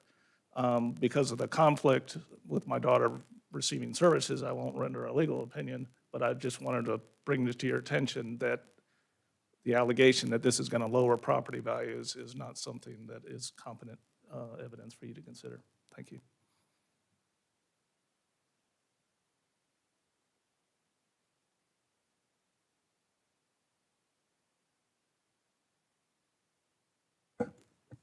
Good evening. I'm Cassandra Baker. I'm currently an 8th grade student at Indian Trails Middle School. I've been a part of an amazing program at Indian Trails called Best Buddies for the previous year. And even when I wasn't old enough to become a part of this program, I was still involved with it through my sister's chance of taking part. Whispering Meadows has become a cherished place for many students with special needs, as well as some adults too. Best Buddies has had the opportunity to take some of their students there so that they can be in a safe environment to relax instead of having to worry about being treated differently due to their circumstances. Horseback riding and being around animals in general is a positive way of coping with life's stresses. Not only that, but Whispering Meadows also brings children with special needs the much-needed social peace into their lives.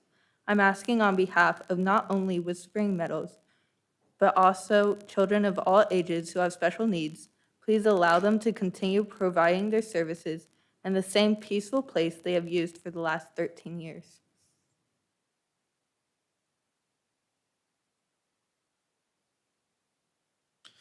Hello, my name is Kevin Baker, and I'm co-owner of Castle Therapy, and I'm speaking on behalf of Whispering Meadows Ranch. I have to say, on a personal level, I'm embarrassed. I'm embarrassed that this is not just a rubber stamp process and there's opposition to anyone serving the special needs clients in this day and age. The opposition claims to be okay with Whispering Meadows, just not in their backyard. There has been no shortage of our local leaders speaking to the need for and support of small businesses during what I hope was the height of the COVID pandemic. This is the time for our leaders to show that support. Whispering Meadows is a small business that has been serving the community for over a decade without incident. Whispering Meadows needs your support. The special needs community needs you to show your support for them. If Whispering Meadows is forced to move, or worse yet, close, this sets a precedent. This decision would put every small business that serves members of the special needs community at risk. They would be at risk of a similar fate any and every time someone doesn't want that type of business next to them. Is this the legacy you want to leave for our community?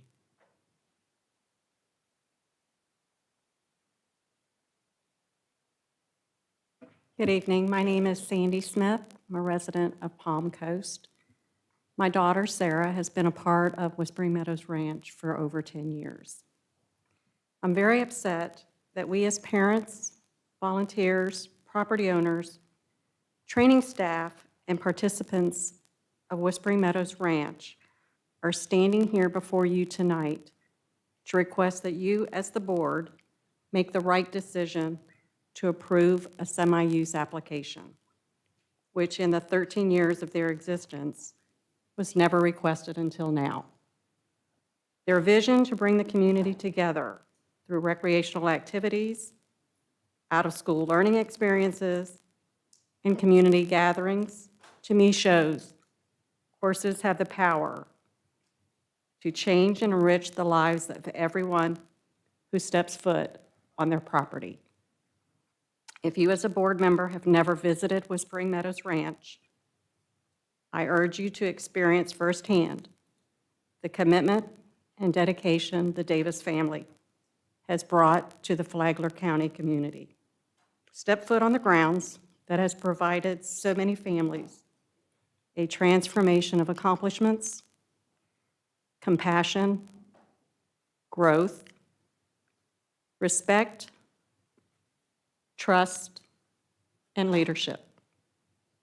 I will close by saying the phrase, "If it ain't broke, don't fix it," means if something is functioning properly, it's probably best to just leave it alone and not make any changes that could potentially break it.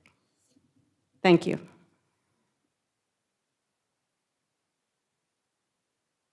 Good evening. My name is Linda Liston, and I am the mother of an 8-year-old boy who has Prader-Willi syndrome. My presence here today is to show you the services, what they look like in a session through Whispering Meadows. Adam, thank you.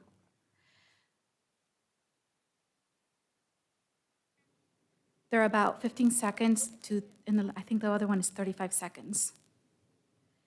The reason why we're here today is because my son has low muscle tone, and these sessions help him to strengthen his body. These were prescribed sessions by his doctor, Dr. Jennifer Miller of the University of Florida, Shands. I was very fortunate to find this in my backyard. I did not have to drive all the way to Daytona Beach or Orlando or even Jacksonville for these services. Absolutely. My name is Sean Liston. I am Linda's husband. My family's been in Palm Coast since 1982. And a lot of different services and different things, just even growing up as kids, we always had to go somewhere else to do those things or to get those services, right? So this, Patrick has, as you, I don't know if Linda already told you, he has a very rare condition called Prader-Willi syndrome. And part of the condition is that they have a low muscle tone. And that low muscle tone is benefits from different occupational and physical therapies that equine therapy helps. So please, I ask you, keep Whispering Meadows going so this little guy can grow up and leave and just be able to live as normal as a life as he possibly can. We shouldn't have to go outside Flagler County. You know, Flagler County is growing. From when I was first came here in 1982, there were only 3,000 or 4,000 people in Palm Coast. And now, how many 100,000 people do we have in Flagler County alone? If we're going to be growing like this, you're going to have more and more people with disabilities and people, veterans, et cetera, that need these services. And if you're going to keep growing this population, you have to have facilities and organizations like Whispering Meadows that provides these services for these kids, so we don't have to go outside Flagler County. The other thing I want to add is that this would not be appropriate out in the fairgrounds or even over at the agriculture grounds. The museum grounds over by, I think, Old Kings Road, is that where they're suggesting? It is not appropriate. It would not serve the same purpose that it does in that location where Whispering Meadows is at. And I can tell you, we have been going there now a few years with Patrick, and so we know where it is, right? And we're going down John Anderson. I don't know how many times I can tell you that I miss it and have to make a U-turn and come back because there is no major corporate presence there on John Anderson, okay? It is just another driveway just like any other. So just consider that. Thank you for your time, sirs. All right, thank you. Come here, Monkey. This way.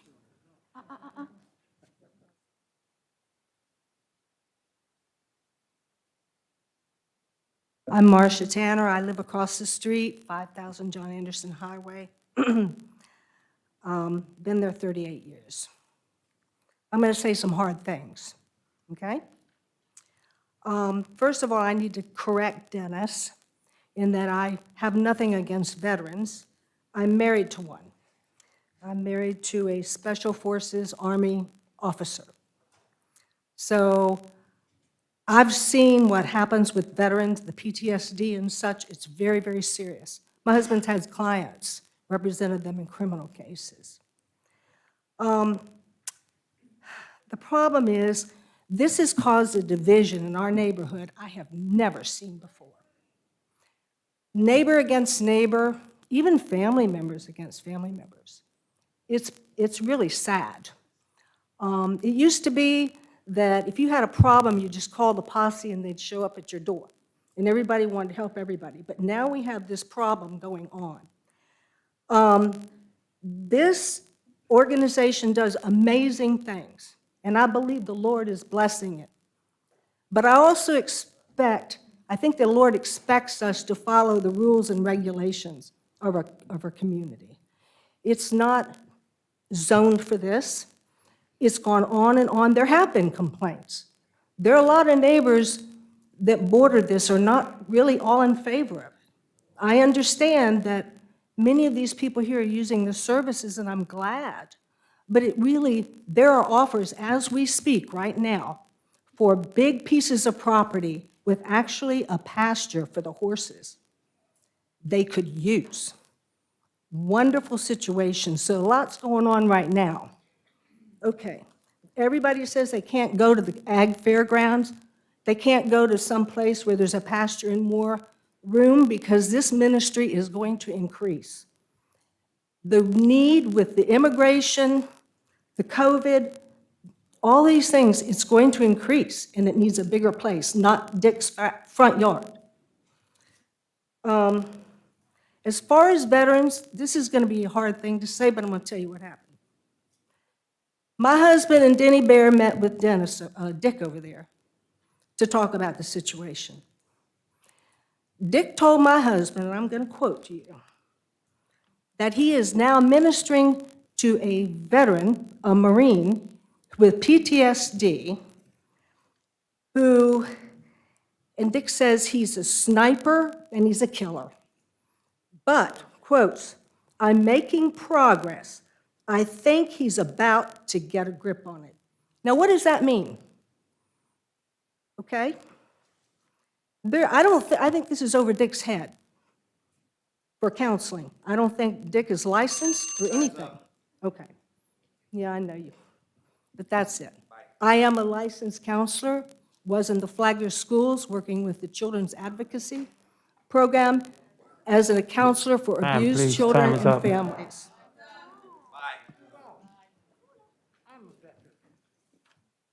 I'm appalled. Get your posse. I'm appalled. Please refrain from comments. Ma'am, hang on just a moment. Sorry, Mr. Chairman. Thank you, sir.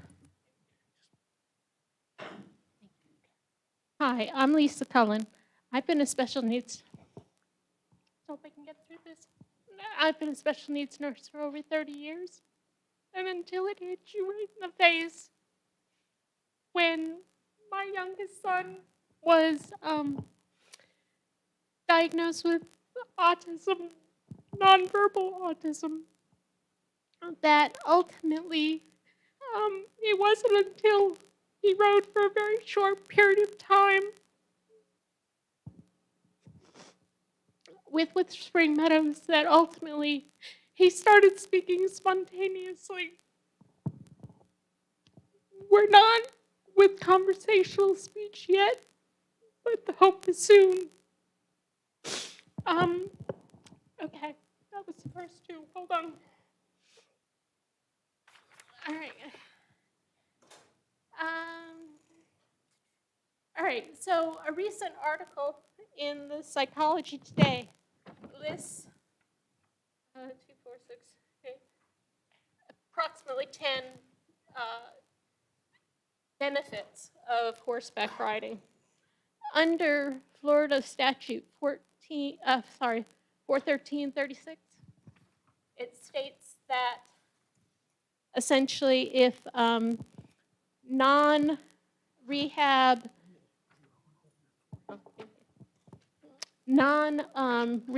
opportunities are available, I guess you folks are supposed to cooperate to benefit all the people that need it.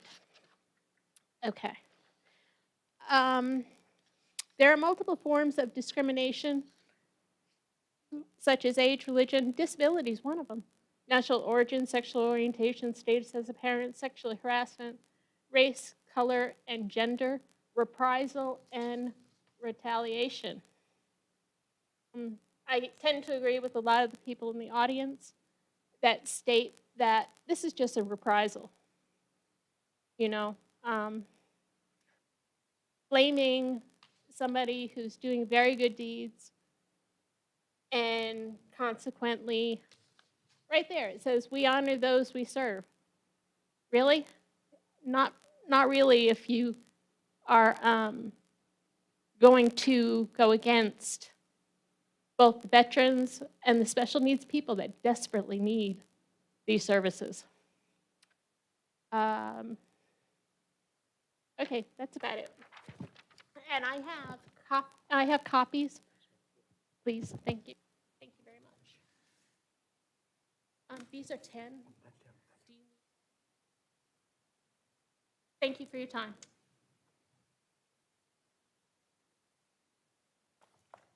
Thank you, honey.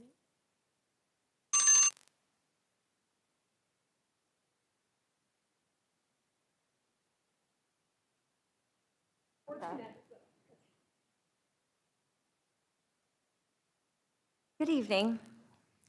My name's Claudette O'Dowd. I live in Palm Coast, and I have an 8-year-old boy and a 9-year-old girl, both on the spectrum. And their autism challenges are actually pretty much opposite from each other. So I deal with, my daughter doesn't like a lot of noise. My son actually gets overstimulated with a lot of noise. So the ranch itself, the property, the reason why that location is so important to us is the quietness of it. The agricultural center would actually be probably more convenient. Honestly, I live right down the road. But I am willing to drive to this location because of what it has to offer, the peace, the feeling that my children get when we go, which they both deal with anxiety, extreme. And I love it because I need the peace. As you know, siblings can fight. Well, this is a whole nother level. So I wanted to express the importance that what this means to me and my children. My son needs to build his confidence. The community wants our children, I would think, to grow up as active members of society. My son deals with impulse control. He's 8, but it's, again, another level. And the ranch is helping him learn that self-control, which we need to have as adults. So if I don't have this ranch for my son in the location it's in, I don't know what's going to happen. I can only do so much as this parent because they're both on the autism spectrum. I need these people's help. And these people have just been so wonderful to us. They bring so much to me, my family. And I'm very fortunate to have found them. I found them through the Gardner Scholarship Program, which is the only way I was able to do this program. And they're the only ones that are certified to help my children through the Gardner Scholarship. So this location is very important. Also because change for a lot of these children is very stressful. And it could set back months of progress. That's the other challenge in that. Yes, they're growing. In my opinion, if they want to grow and get another place separately for those that maybe be interested in that other location, but this location needs to stay where it is. Thank you very much.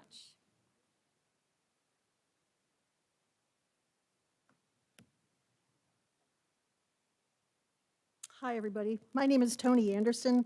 I live at 45 Beulah Woods Circle, Flagler Beach. My property at its southern end meets both the Davises and the Burrick's property. I wasn't included in the letter that Burrick had sent out. I don't know why, but I did see it, and I felt it contained a lot of misinformation. I don't want to come out and say it was lies, but anyway, we met with the couple who had a contract with the Burrick property. We spoke to them for a good while.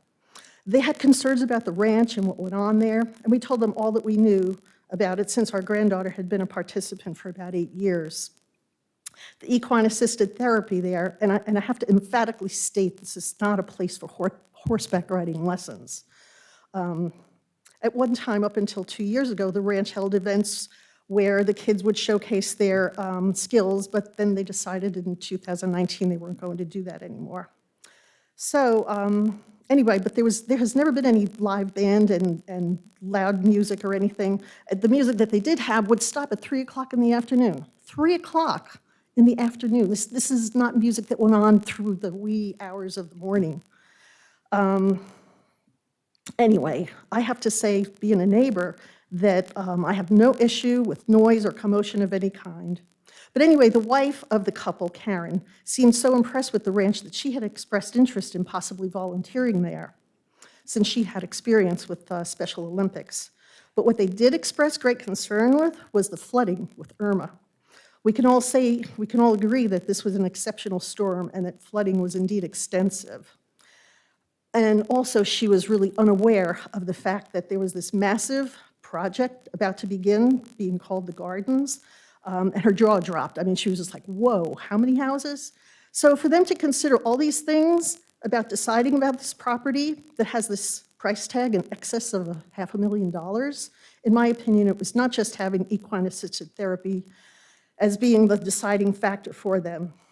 So anyway, in light of all this, let's look at the fact that over the past 13 years, this ranch has had no negative impact on our property values. I think the Burricks paid like $220,000 for their property, 15, 20, 19 years ago, and they're asking like over $500,000. So I don't think that's a depreciation in property. Anyway, in those 13 years, there's never been a complaint about noise or incidences of any kind. The ranch responded to the Burrick's falsehoods that they stated in their letter with honest and accurate information regarding the ranch's program that's offered to disabled youth.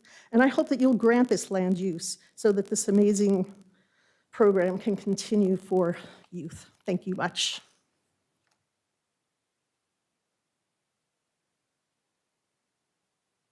Good evening, gentlemen. I'm Christopher Pinto. I'm a Palm Coast native, been here all 28 years, minus a few.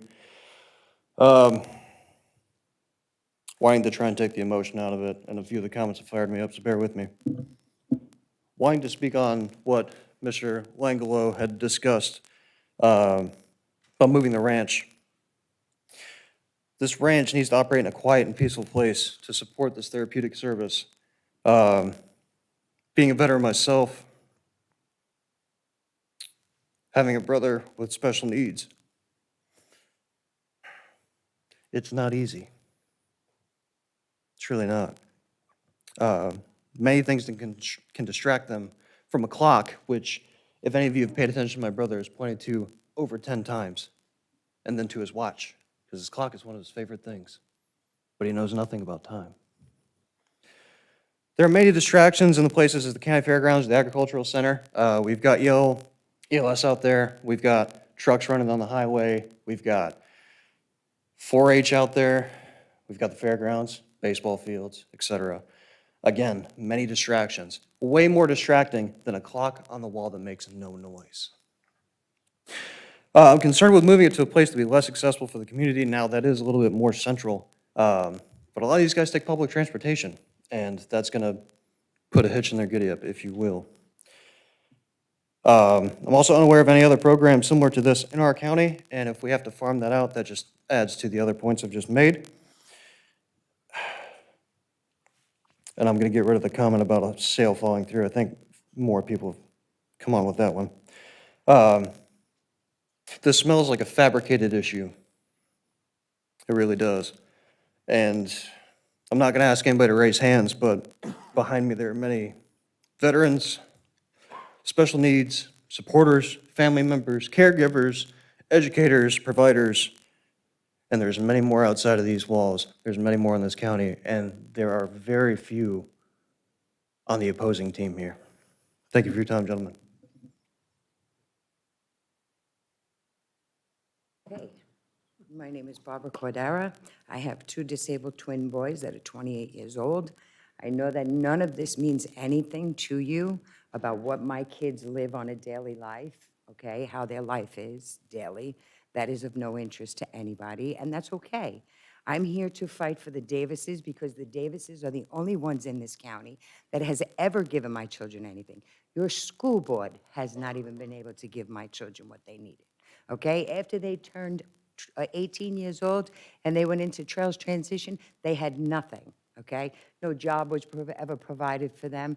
You have nothing in this county, okay? The Davises give them something. They were able to give them 3 days a week, okay? Nobody wants to take on a disabled kid 3 days a week, okay? We have transportation that takes our children to this ranch, okay? We worried about a sale, okay? We have lawyers that come in. These people sat on this property for 19 years. The Davises have been running for 13. I'm sorry, I can't speak nice and compassionate and politically correct because this angers me, okay? This hits my home, okay? And you living on John Anderson and being a part of this, yes, it is. It's not right because I know you have mixed emotions, okay? And that is not fair, okay? Because we live in a small town, okay? And all of us here know someone somehow, okay? Gardner and the wife is a real estate and the husband is the this and the Tanners are that and, you know, and everybody's making up all these lies, but only off of one sale. Nothing was ever said before this. Why? Why? Because it didn't bother anybody?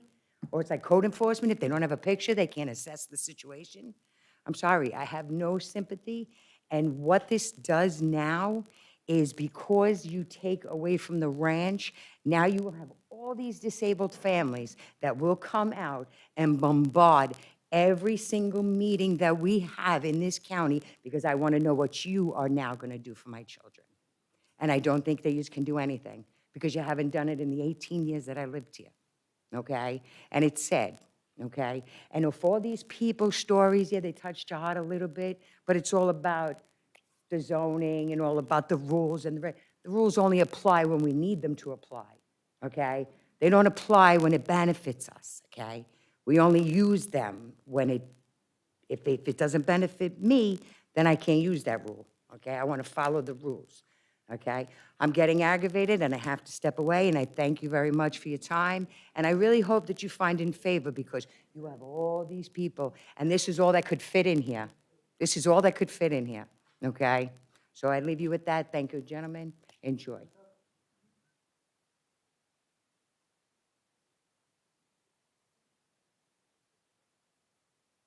Hello, everybody. My name is Aniston Shockey.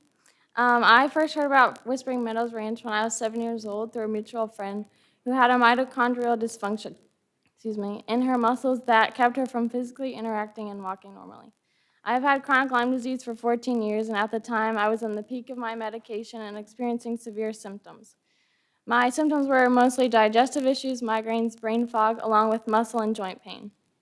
I attended Miss Christine's horse camp her summer camp for the first time in 2010, where I fell in love with horses, but at the beginning, it was the beginning of healing that I didn't know I needed. My first day at camp, I was very hesitant and reserved to go, but Miss Christine, the staff, the horses, welcomed me with open arms. When I attended Whispering Meadows as a camper, the horses, Cheyenne, Niblet, and Star, were the first 3 horses at the ranch that helped me physically, mentally, emotionally, and socially. They were my soul connectors, and they made me feel safe when I couldn't describe or understand my disease. Whispering Meadows Ranch was an outlet for me where I could finally rest and feel somewhat understood. Miss Christine has never shamed anyone for their disability because she always says, the only disability in life is a bad attitude. Miss Christine also taught us life lessons of having responsibilities by grooming the horses and making sure all of our horse chores were completed. I was able to attend Miss Christine's camp for 2 summers where I gained a sense of responsibility, purpose, confidence, physical, and mental strength. I noticed major improvements in my joint pain, my brain fog, migraines, and anxiety as I attended Whispering Meadows. Fast forward to middle school, I became a volunteer at Whispering Meadows Ranch where I helped alongside Miss Christine in her lessons, leading students on top of their horses. I have not been, or I may not have been the one taking the lessons at that time, but I have no doubt was benefiting from the work at Whispering Meadows Ranch. As a volunteer, I was able to reconnect with the horses in a new way, gaining their trust and helping lead them with Miss Christine in her lessons. I have been a witness to real-life change and growth in students that have attended Whispering Meadows Ranch. I have seen kids who could barely sit on top of their horses with help to later asking to ride on their own. There have been many kids that have had major changes in their behavior which have helped them at home and school. Some of the students have come to Whispering Meadows that go to our local schools in Flagler County, and I have seen the firsthand improvements of students' interactions with others' physical improvement because I'm also a student at Flagler County and have had the privilege of interacting with them at school and at the ranch. I've experienced and witnessed the kindness and love Miss Christine and her family have poured into the beloved ranch, changing many lives of the community. And I can tell you, God, I can't talk about business side of things, but I know we seem to be quick to shut this place down, but it would take much more time to rebuild this program and all that they have already done here. And these people need a place to go, and it would take too long if we're trying to build more and more places. So thank you for your time.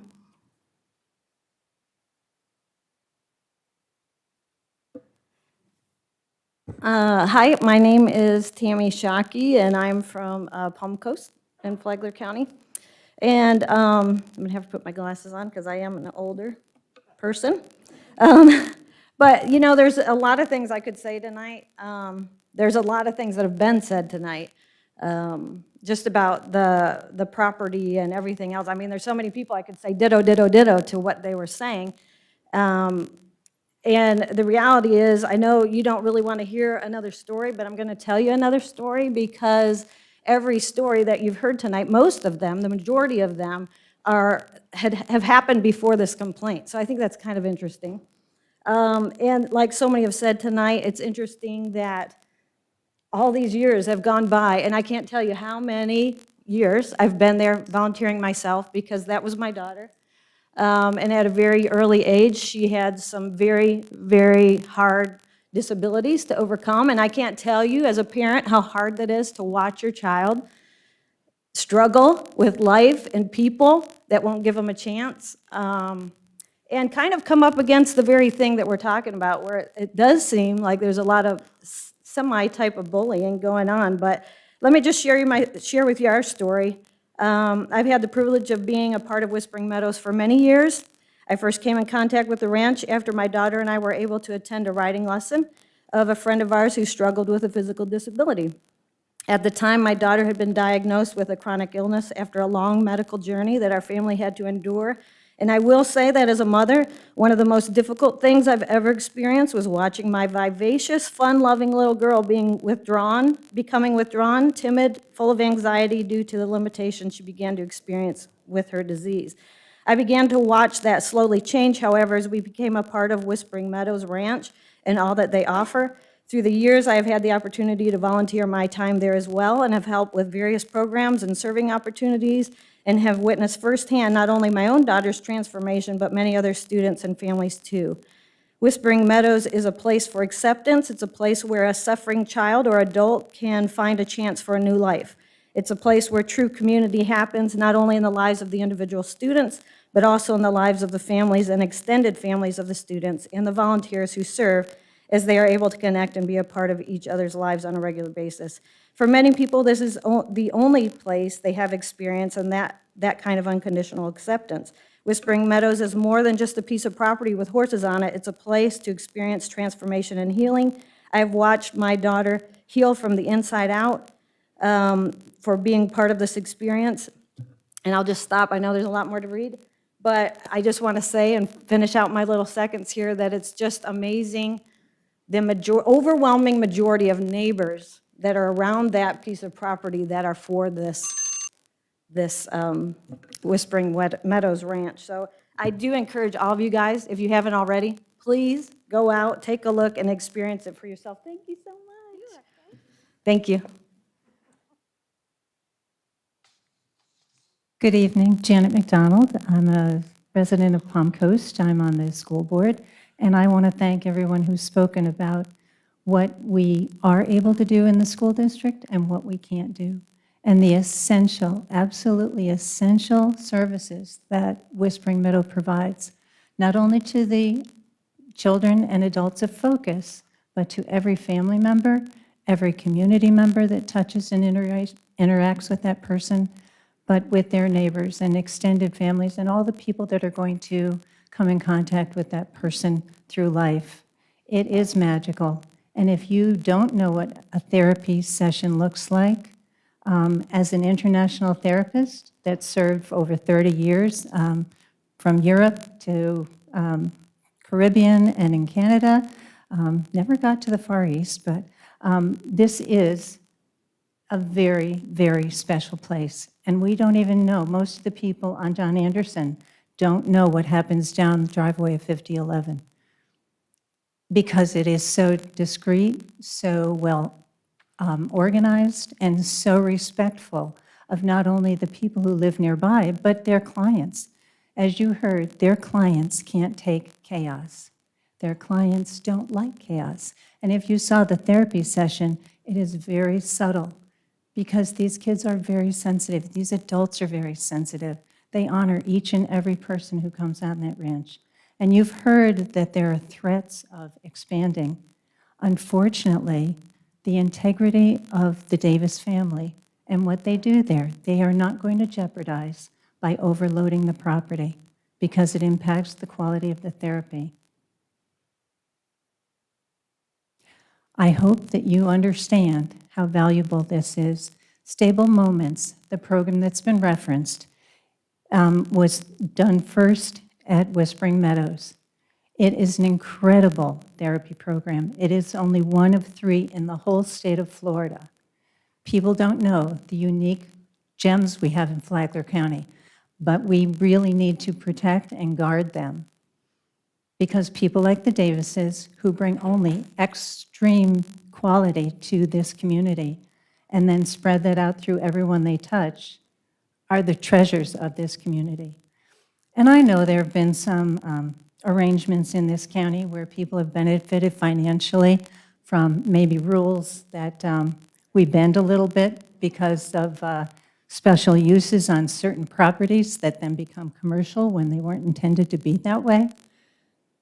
And if we look at the value of all the people that have been touched by Whispering Meadows, it's priceless. You can't change a property to do what they do. You can't change it into a commercial because they aren't commercial. They are quality individuals making other quality individuals. And I hope that you will understand, either by visiting personally or hearing and understanding all that people have told you. Thank you. My name is Mary Crawford. I live in Ormond Beach, and I'm a longtime volunteer at Whispering Meadows Ranch.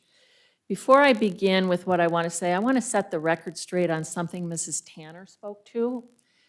Unfortunately, she grossly misrepresented the anecdote about the veteran with PTSD.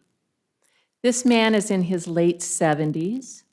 He served our country loyally. Yes, when he served in the military, he was a sniper. He is a volunteer, gets a lot out of his work, and it is a shame to suggest that in some way this man is dangerous in any sense of the word. He deserves our respect, not our disparagement. I would like to call this what it is, frankly. This is a David versus Goliath situation. On one side, you've got small, humble Whispering Meadows Ranch, a quiet place, secluded, discreet. Mr. and Mrs. Davis, who own the ranch, are not important, powerful people in Flagler County. They don't hobnob with all the high and mighty at fancy cocktail parties. They just quietly go about their mission, and they're excellent, excellent neighbors. The people they serve, represented by, on the t-shirts, we're listing only 100 of the very many people that are served by this ranch. They don't enjoy positions of power or privilege. This is what Team David looks like. On the other hand, we've got Team Goliath.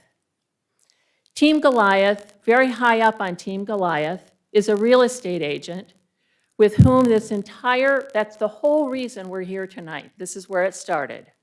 Her name is Lisa Gardner. She is very well connected in this county. Some of you had to disclose that you had ex parte communications with her about this very matter prior to this hearing. She is affiliated with the same real estate company as 2 of the members of this board. She's friends with county commissioners, and she happens to be married to one of the highest public officers in Flagler County. So she has a listing of the property behind the Whispering Meadows Ranch, behind the Davis's property, and a sale fell through.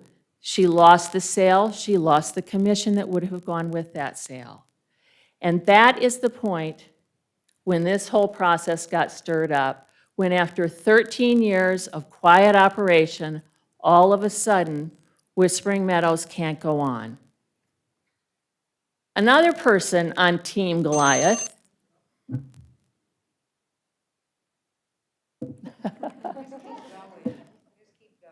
They won't let me keep going. Time is up. Would you grant me 2 minutes more? We're back at the line. Start over again.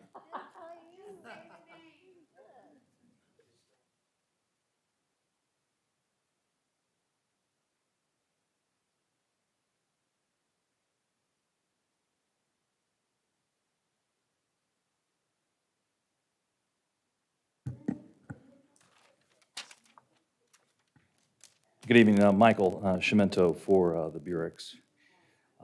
You all are placed, obviously, in a predicament.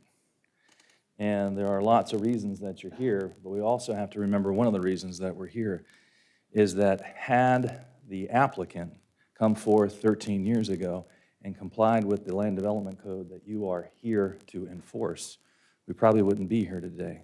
So there's a little fault on all parties associated, as you've seen people accuse each other. So why are we here today? We're not here to judge an incredible organization that has provided and touched so many people in our community. We can see that it went from a 1 year to what it is today. It's grown immensely. And that's part of the concern that we face here today, is you can see how many people are affected by this facility and how many people use this facility on a given basis. So let's just hear and understand that you guys are here to apply the Land Development Code, not to judge whether this is a good organization or not. So what we do know is that the applicant is the owner of the property. It's a homesteaded property. You heard Mr. Baer, who represents them, talk about that it's not a business, but yet I think if you look at their if you look at their website, their Facebook page, and all the comments that are here today, we refer to it as the ranch. Clearly, this is a business operating in a residential neighborhood. In fact, Doctor from Daytona State College refers to it as it's a great business for the community. We had the other doctor talk about that there's training that goes on at this facility. So clearly this is a business in a residential neighborhood. So why are we here today? It's just simply to apply the Land Development Code 3.0605. And it starts off with a public, semi-public, and special uses not provided for in any other planning district may be considered. So I'll ask you to ask your planning staff if stables, riding stables, are permitted in the agricultural district, and if they are, would this apply? Would this code apply? Second of all, we know that the applicant is an individual, according to Mr. Bear. So if you follow your land development code, this section that you're doing is only for semi-public uses. So not getting into the semantics of whether this is a good business, whether it's in the right location, or whether it was, known by the community or by the county for 13 years, let's just follow the law. So when we go back and we look at it, it's not permitted, this business is not permitted or allowed in any of the zoning districts that apply here, and that's the residential. In fact, your residential limits the use of businesses in this to home occupations and a few others. This is not enumerated. The Land Development Code does provide for this business in agriculture zoning. So going back to your code, it says if it's not permitted, I'll read it to you, if it's not specifically provided for any planning district, then you can consider it. So simply based on those two things, that stables are not permitted here, and this is made by an applicant, a private owner, that the applicant should be denied as a matter of No law. comments, please, please, please, please, please. The applicant should be denied as a matter of law with We allowed a little bit extra for others as well.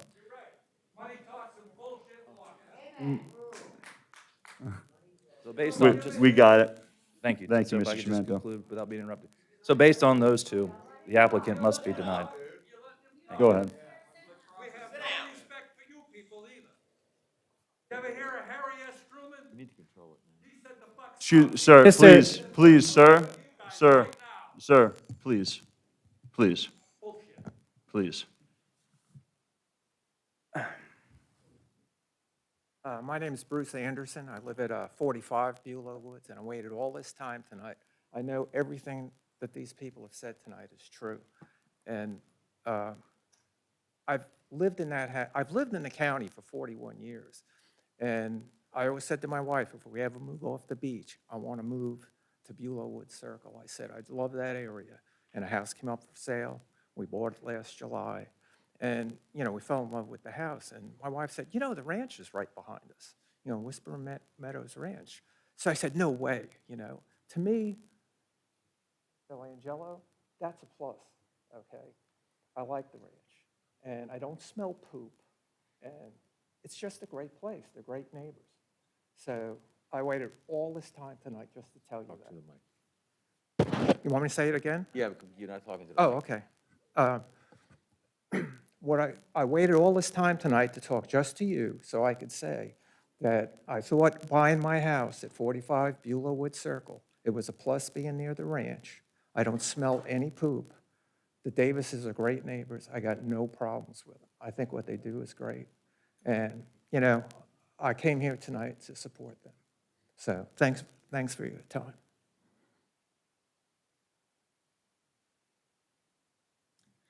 Hello, I'm Deborah Baker. I'm from Palm Coast, and I'm incredibly nervous. I don't do this, but when you all cut this woman off at exactly 3 minutes, but Mr. Chimento, which ironically is the mystery name, gets to speak a little bit longer, quoting Miss Mary, who wrote on paper exactly what she wanted me to say, again, my nerves. Michael Chimento, attorney for the opposition, claims the ranch does not belong in this neighborhood. Yet, he also is the attorney for, can anybody guess? The Gardens Project. He is advocating to build thousands of housing units and commercial sites right down the road. End quote. And thank you for your time, Deborah Baker.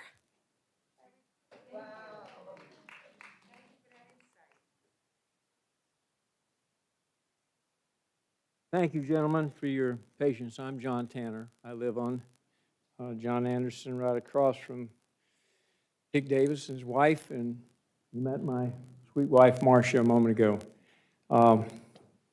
This is tough. Murder cases are easier, and I'm more versed in those. But this allegation, this is not a business, of course. You know what commerce is. Services are commerce. Commerce is business. You just look at their, just one of their pages, their payment policy, Whispering Meadows, is open year-round, and they charge $30 for the first session, $40 per lesson, up to $1,000 for a session for the full term. It's a business. Now, they say it's nonprofit. Well, Stuart Marchman's nonprofit. They're in the business of taking care of hurting people. This is a good business in the business of taking care of hurting people, but it doesn't turn it into a non-business. Why didn't people speak up sooner? Part of the reason is what you just saw here today. Who's going to come out? Who's against kids with challenges? Who's against our good veterans? None of us. None of us. But what we want is these businesses, the help they're getting to be conducted in the private area. I haven't heard a single person say why the business that has grown. You know, when businesses grow, they build new buildings or they buy more property, and they change to accommodate the growth and to do even more. We have been in negotiations. We expect to be successful up the line. It may take a little while, but not all that long, to find the properties. We already have some located, and they said, yes, they would do this. I can't reveal who they are at this time, but they're in the county. They're on the west side, and they're perfect for this operation. And they will not be that expensive. And it's doable and should be attained, and will keep this business running. We want these kids, and we want the veterans to get the services that Dick Davis, as a wife, have been preparing and been providing for them. But it's easy to be generous with someone else's money. We've seen the federal government in operation. It's easy to be generous with someone else's property rights. The deeded, vested property rights protect this land. If you give this the cover of looking like it's approved, it will extend this. We have pending litigation that hasn't been filed, but it's just going to happen. One will be a breach of contract or destruction, interference with the contract, up to about $500,000 judgment. The other is enforcement of these deeds and covenants. And Dick has it right on his deed. The loser pays the attorney. The loser, and this is the anarchy. This is the anarchy that comes about when people don't follow the rules. Thank you. Mr. Chairman, we have to maintain order, and even if you have to eject certain individuals from the chamber, they have to be civilized. Okay. They can't shout and curse. It only hurts their own cause. Thank you. Hi, my name is Maria Radajkovic. I live on Fort Creek Bluff Run, which is right off John Anderson on the corner. The property is about 6 houses away. I've been in my property for over 25 years. I heard of them. I know they do a great job. Nobody has a problem with that. We've never had any problem with that. I went in my neighborhood, talked to many neighbors. Everybody agrees. They're doing a great job. This is great. Only thing we are concerned about, if they get a license, will every other Joe Schmo who has an opportunity to open something up, it's going to open the door. So I have a neighbor, Jennifer, right next door on the corner of Fort Creek Bluff. She wanted to open a studio, a yoga studio. She came to this committee and asked for a permit. She was denied. Are we going to pick and choose who we're going to allow business? It is residential. I came here 25 years ago on that property to have peace and quiet, not businesses. Not because, like I said, this business, if it was to stay where it was, not to expand and leave things alone, everybody would have just left things alone. It's not about devaluation of a property. It's not about anything else. We just don't want business in residentials. It's that simple. We want our peace and quiet. We spent $500,000 for our homes, not to have a business. I have a 1,200 square foot building on my property. I can make up, hey, I can have Bible study. I can do fundraising. Are you gonna give me a permit to do this? This is what's all about. It's awesome what they do. My sister has her grandson has autism. My best friend has a, son with an autism. I'm all for it to help the community to do this, but it is not fair to take sides. One person can do this and another. We are bringing a business in a residential area. Like I said, if the permit was not a problem, if they can stay and operate where it is. If you guys allow them, we have no problem. We just don't want expansion, and we do not want any other businesses.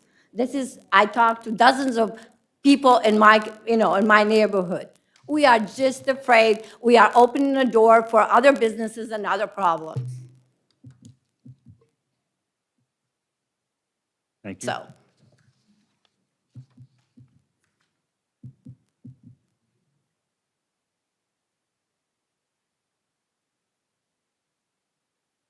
All right. No more public comment? Oh, you have to step up to the podium. Sir, if you have comment, I need you to speak. Come up to the podium and speak, or... Ma'am, you already spoke, though, so if you could pass...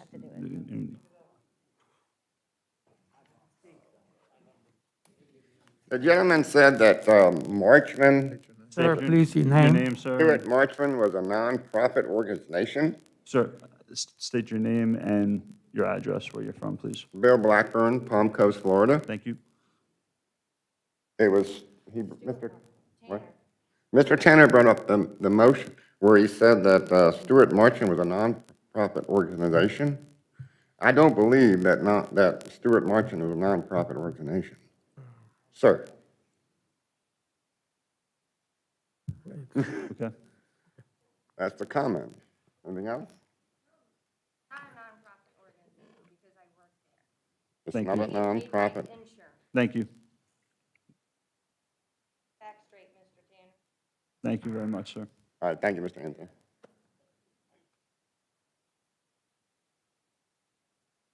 So if we have no more public comments, we're going to have the applicant come on up and... Gentlemen, I appreciate your patience this evening. I know it's been a long process thus far. And I apologize if some of the people got a little emotional about some of the issues. You can see there's been a lot of back and forth between neighbors and information going back and forth. I want to clarify a couple of things. My clients have no intention of expanding the operation. That's why we're here. That's why we've agreed to the limitations. We proposed the limitations. Staff came back with some additional limitations. And just to clarify a couple of things, no firearms are allowed on the property. We can put that as another one of the conditions. We have no problem that this use does not run with the land. And typically, when you get a conditional use or a special use, it goes with the owners anyway. But we don't mind putting that, if my clients pass on, retire, move, whatever, that this operation cannot be sold to a third party to come back in and take over the operations. The other thing, I mean, the advantage that you have now, and I can go back and forth and argue with Mr. Chimento all day whether or not we even need a conditional use permit to have people come get therapy on a horse at our property. I mean, we can invite whoever we want to come use our horses for whatever, but we're putting these conditions on the property. If we violate the conditions, the county can yank us and tell operations cease and desist. So it's giving control through the county that previously they did not have. We never dreamed that we'd be required to have it 13 years ago. We started out with one horse and a couple of kids. I mean, and it did expand, but it expanded in plain sight of everybody in the county. School board knew about us, sheriff's office knew about us. It wasn't a well-kept secret, other than if you'll notice that when Mr. Kiefer talked about, they came in and they bought a lot, built a house, and didn't even realize that the stable was there. So how can it be a nuisance, or how can it be a detrimental use of neighboring property if they went through the process of buying a lot, walking the lot and never realizing that there was a operation next door that had children and disabled vets coming to use the horses. So I think it's unfortunate. You know, I used to work for John Tanner. I co-tried the biggest case in my career with John, and he always said it's best to have the closing arguments and the hammer. I think it's really unfortunate that we met with John. I've met with John a couple of times, and now we're getting threatened with a lawsuit. So you all don't need to worry about the covenants and restrictions, because I guess John's going to take it to court and sue us anyway, and we can deal with that issue. All that you need to look at is, can we provide reasonable assurances? Do these assurances protect the character and the quality of the neighborhood, which you've heard from neighbors that deliberately bought there knowing that the operation was there? So, you know, and you've got an equal number of neighbors, some saying yes, some saying no, but a lot of the neighbors never even knew our operation was there when they built their property. So our position is give us a chance, put these restrictions in place. If they become violated or the property gets sold, the operation goes away. But we have no interest in expanding, like the last woman who spoke, to bring in additional horses or additional people. We're limiting our hours of operation, and we're limiting the number of people that can come use it. So, you know, I know you've heard a lot of back and forth about who's well-connected and who's not well-connected and who knows whom. We're just asking you to look at the merits. This is a community-based benefit that provides benefit to many children, but it's going to be within those strict parameters that you all are going to approve and require that we have to comply with. Thank you very much. Thank you.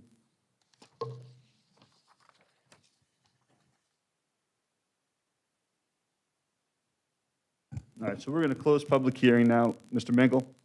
I think Sean and I both have a couple of comments, if we could get just a few minutes and give you a wrap-up. Absolutely, go I right wanted to ahead. synthesize a few of the comments I'd heard. I don't do this normally, but I wanted to kind of get my chance to respond on the record to a couple of things. So first, I guess I'll start at the backwards end and work my way forward. SMA Healthcare, easy to search, IRS nonprofit search. I've got it pulled up on your monitors right there. It's 501c3. Not a big deal. I just wanted to make sure that people understood nonprofit doesn't mean people can't work there, can't earn a wage, can't be employed. We had a sidebar before we started this meeting. We have some very large nonprofits here, one of them, the hospital, good example. And so one thing I also wanted to kind of respond to, Mr. Baer, again, I don't normally do this, but this is also on the record, flaglertax.com, I think is the public search here on this one. And this is the business account showing current business location for Windows Expression Award 5011 John Anderson Highway.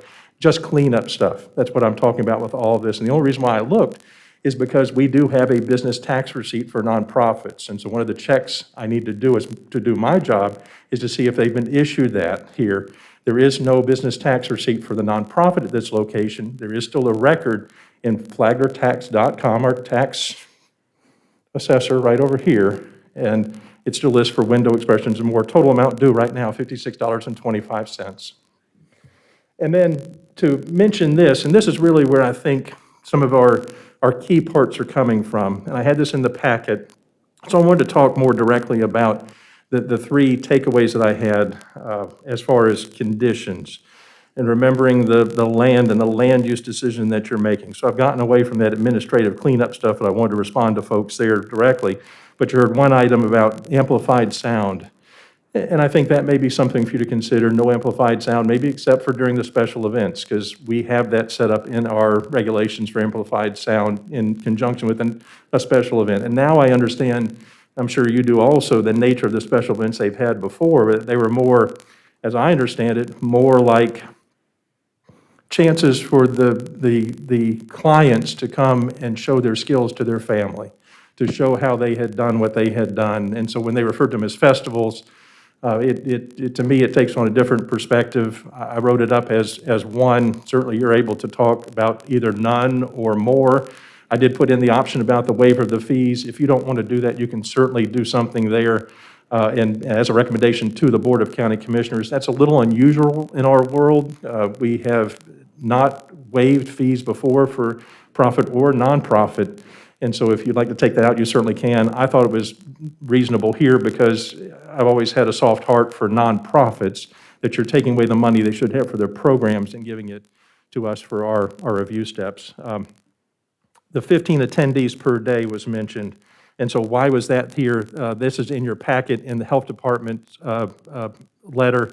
that says with up to 15 attendees per day in that section here. And so when I made my condition 15 attendees per day, this is regarding the septic capacity. I made it inclusive of family members. I didn't know if that was, if I was reading it correctly or not. I think there's only one septic on there. If you want to just make it 15 attendees per day, as the health department had said it, then I'm comfortable with that change also being made. And the third item I had that was part of the comments was runs with the land. And certainly if you wanted to do that, I think that's in your prerogative where you could make it run with the person. You could have it run with the Davises as the applicants here. That's not uncommon. We've had that before, and certainly what that would do then is prompt someone who comes in as a successor, either successor owner or successor operator of this, and would then obligate them to come through this process. And if nothing else, you're then having the face-to-face of giving them that notification of, here's where you were at before, what do you intend to do separately as the operation, and you're able to communicate those conditions to them directly, rather than having that succession of secondhand that may happen where things get lost in translation as years go on. Mr. Chairman, with that, I'll close. Certainly await any questions or comments on that. Mr. Moylan had some comments also. Thank you. Thank you. Mr. Moreland? Thank you.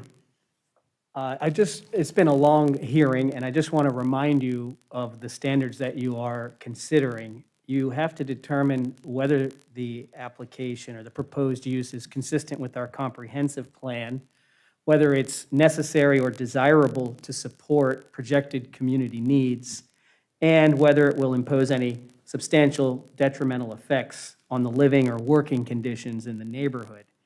And our land development code puts a lot of emphasis on the impacts on the neighborhood. And if you determine that you have enough information before you to make a decision, and if you determine to grant approval, you have to specify the conditions that limit those impacts. Those are the standards. I also want to comment on some of the evidence that was before you, some of the public comment. One of the things you heard was the slippery slope argument that if you approve this, other businesses will come and it sets a bad precedent. That is not competent substantial evidence. All of those property owners already have the right to apply. It's everybody's right under the Land Development Code. They could have a vacation rental, they could have a home occupation, and they could also have a semi-public use if it were approved. Also, the issue of the restrictive deed covenants came up. I should speak to that. Our county has a decades-long policy of not enforcing private deed restrictions. This has spanned the tenure of several different county attorneys. We don't consider those private matters. It's more akin to a private contractual matter relative to their land. And for that to be enforced, they would have to resolve that among themselves using mediation or perhaps the court system, but it really should not be your consideration what is on their deed restrictions. And sometimes that's hard for people to separate in their minds because we are supposed to consider the impacts on the neighborhood, but you can consider the impacts on the neighborhood without at all speaking to the deed restrictions. So whether you approve this, approve it with conditions, deny it, whatever you do, I think the record should reflect that we are not condoning, we're not supporting, we're not criticizing, we're not commenting in any way on the deed restrictions, which is a totally separate matter. There was also the matter of the broker opinion of value that was attached to Mr. Scimento's memorandum. And that letter, if you read it very carefully, the only thing that it says is that there was a property sale of an adjoining landowner that fell through due to the operation of this nonprofit. And that has already been established in the record, and it hasn't been refuted. There was nobody up who said that did not occur. And the other thing it said is that this nonprofit has the potential to diminish property values if it were to operate in the future. I don't think that is competent substantial evidence as an expert opinion. but you certainly can consider it as public comment.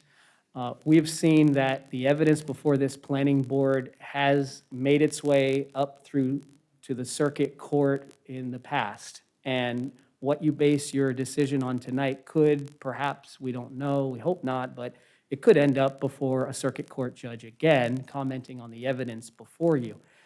And so I would advise you to just consider it as any other public comment and give it the weight that you think it deserves.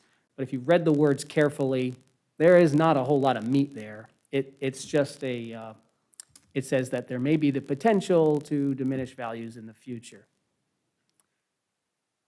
The last thing, unless you had other questions, the last thing I wanted to just mention is that there were comments made about the American with Disabilities Act in Chapter 413 of the Florida statutes having to do with the provision of services to the disabled, and that has nothing to do with what you are considering tonight. That is just not relevant to your analysis.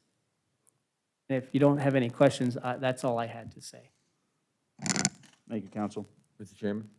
I do have a Yes, question. Mr. Langella. Could you address the, Sean, could you address the, I just want to hear your opinion of the comment that was made by Mr. Chimento that the semi-public use is only in areas that's not listed in other planning areas. I wanted to hear your opinion on, and ask you, Yeah, Adam, too, about. That would be if you consider this a stable. And the view at the technical review committee level, at the staff level, is that this is not a stable where you can board your horses, where, you know, if you live in a residential neighborhood but you want to own a horse, what do? You use a stable, and you might even pay them to groom the stable, to groom the horse and to do all those things with the teeth and hooves that I really don't know much about. But and Adam, I think if you could speak to this as well as the interpreter of the code, officially the interpreter of the code, that comment of Mr. Chimento, I think, is in regards to if this were a stable, if they were applying to get approval of a stable, then, well, we already have a zoning district for this, and you're not in it. But this, I think, is a horse of a different color, and I don't think that. Oh, he did that. He went there. Adam, can you flesh that out a little bit? Yes, sir. Not to be the dead horse. I wanted to do mine. I Yeah. wanted to get my pun in. The agriculture, sorry, everybody. The agriculture zoning district, and certainly we have MH1, R1 that allow you to have your own personal animals for personal use. And if you have your own horse and you're having your own horse in a building, that doesn't make it a stable. And so the only location we have in any of our zoning districts, I have it pulled up, and it's in front of you there, in the AC2 zoning district, which admittedly we don't have a whole lot of, as a permitted special exception is listed number 1, horse farms and riding stables. And so that my interpretation, that's not for your own horse. You know, that's for some commercial aspect where you're breeding the horses. First, horse farms. And we, in this country, don't eat them, so it's not table stock, so it's something a little unique. And then riding stables would be where you are boarding somebody else's horses, and then they come, maybe you're also providing some care for them, some feeding, some rotation into pasture. And so that's a commercial operation within the AC2 zoning district as a permitted special exception. Where this differs from this request is that this is not someone boarding their home boarding the horse at the Davis's home. This is their own horses. This is not something that, while I think it may have had that operation previously, I understand there are no lessons that are provided to the general public. I can't show up there and desire to ride a horse or call and get an appointment for riding lessons. And so I would say that distinction is one that is the horse farms and riding stables would be unique to the AC2 district as a special exception. It would not apply then to this zoning district or to this operation. Okay, thank you. And I'll also say that absent any definition, so for the record, 30802, the definition section of our code does not provide a definition either of horse farms or riding stables. Thank you. Thank you, Mr. Mingle. I'd like some clarification on this point, too. The code seems to suggest that the request has to come from the semi-public body. This request has come from an individual, and I'm looking at 3.06.05B sub 1 in our code, and it specifically says that the request for such use is officially made to the planning board by the semi-public body desiring such use. Is it your opinion that the Davises qualify as a semi-public body to invoke this provision in the code? Yes, I think they can. If you're troubled by that and you would rather it be in the name of the nonprofit corporation, you could make that part of your recommendation to the county commission. But as the landowner, I think it at least meets the threshold where if you see fit to approve it that way, that it could move forward as such. Because they're the landowner, they are listed on Sunbiz along with the corporate entity. If we, I mean, if we colloquially merge the nonprofit corporation with the Davises and you know, I As I mean, say, does our code allow us to do that? I think it does. If you would prefer the approval to be in the name of the nonprofit entity, that might have implications for their insurance and liability and you know, who are we actually dealing with? I mean, the thing I'm getting at here is that the code seems to suggest that it be a semi-public body. That would be like an organization, a church, a ministry, an outreach, something that's an organization, not an individual. And we have an organization. Do you have the name, Adam? There is a corporate entity, a 501c3 that is doing the fundraising and is intimately tied with the operations. If you want to make that part of your recommendation to the county commission, that the applicant name actually be in the name of the corporate entity in order to satisfy that code provision, that would be Well, then if we appropriate. do that as Whispering Meadows, Inc. Becomes the applicant, then they don't have an interest in the real estate, as far as I know. At least it's not demonstrated as here tonight. So, you know, how do we make that connection? They don't have to have that, they don't have to show that interest in the real estate. We can approve that. An unrelated entity can make application to this board? I think we have competent, substantial evidence that the Whispering, what is the name? I'm sorry, what is the name of it? So Mr. Chairman, through the chair, to Mr. Connor, that what I've shown here, this is the filing, most recent filing on the IRS website, and this is for Whispering Meadows Ranch Incorporated. And it shows two corporate officers, and I understand your comment, but Richard Davis, Senior President, Helene Davis, Treasurer, and then the Sunbiz filing shows both Mr. Davis and Helene as directors for Whispering Meadows. So how do we do And that? the address. Do we amend the application? I mean, can we do, at this board, can we amend the application before we send it to the county commission? You can recommend that it be amended for their approval. Okay. And I've got a couple of questions for Mr. Bear, if we could get him back up. Mr. Chair, am I allowed to do that? Absolutely. Thank you.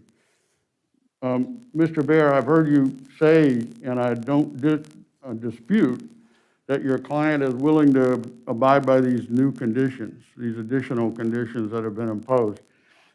From my experience, and as I mentioned earlier, I live out in this neighborhood. I know what their operation looks like. I dispute the notion that the neighbors don't know that this is going on. I think all of us in Beulah Woods know that this is going on. It's been going on. We have a live and let live attitude out there, and I think that's the reason why there haven't been any complaints about it.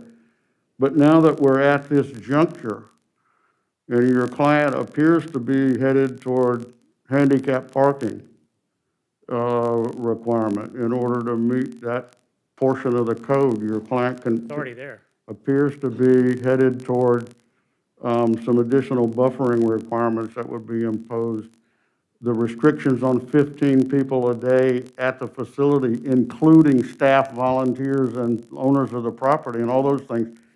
And so I just want to be clear that your client has agreed that all those things and conditions will be part of the future, even though they haven't been part of the past. Yeah, we proposed most of those conditions. Okay. My folks are 76. Yeah, I'm not years old. arguing with They're you. I not just gonna be doing want to this make forever. I sure mean, that we're yeah. talking the same Yeah, language. we proposed the hours of operation. Most of those conditions are things that after talking with Adam, we proposed. And what about the festivals that have occurred and the parking on John Anderson and the school buses delivering children? All that's going to end? Once a year, we're allowed to apply for a special use permit, which has to go through the county, has to meet all their requirements, including parking, sheriff's deputies. We may not do it, but if we do it, now we Oh, I have to see. go- So the festivals may still occur, but they would only occur if a special use permit is separately requested and granted. at a maximum of one per year. Okay. Okay. And again, it would be over early, we put all those conditions in it with traffic control and things of that sort.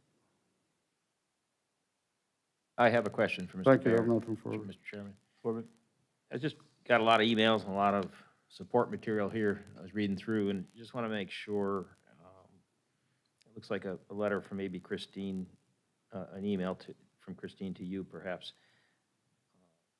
And any given day participants, 15 to 20. So is 15 enough?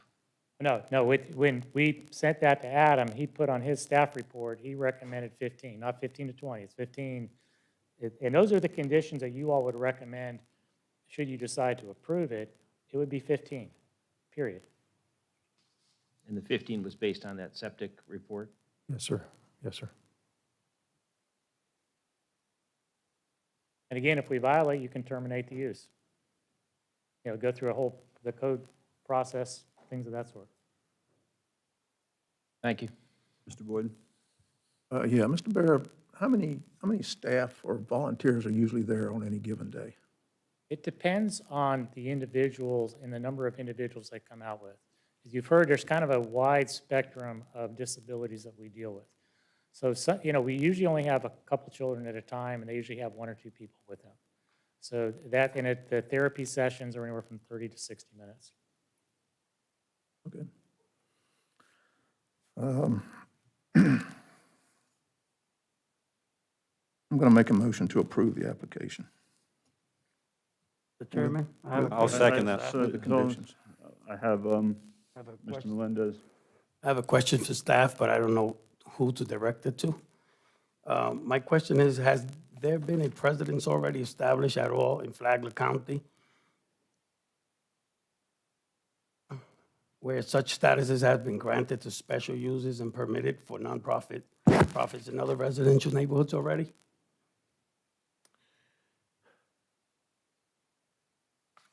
Yeah, I don't know if I can say in a residential subdivision.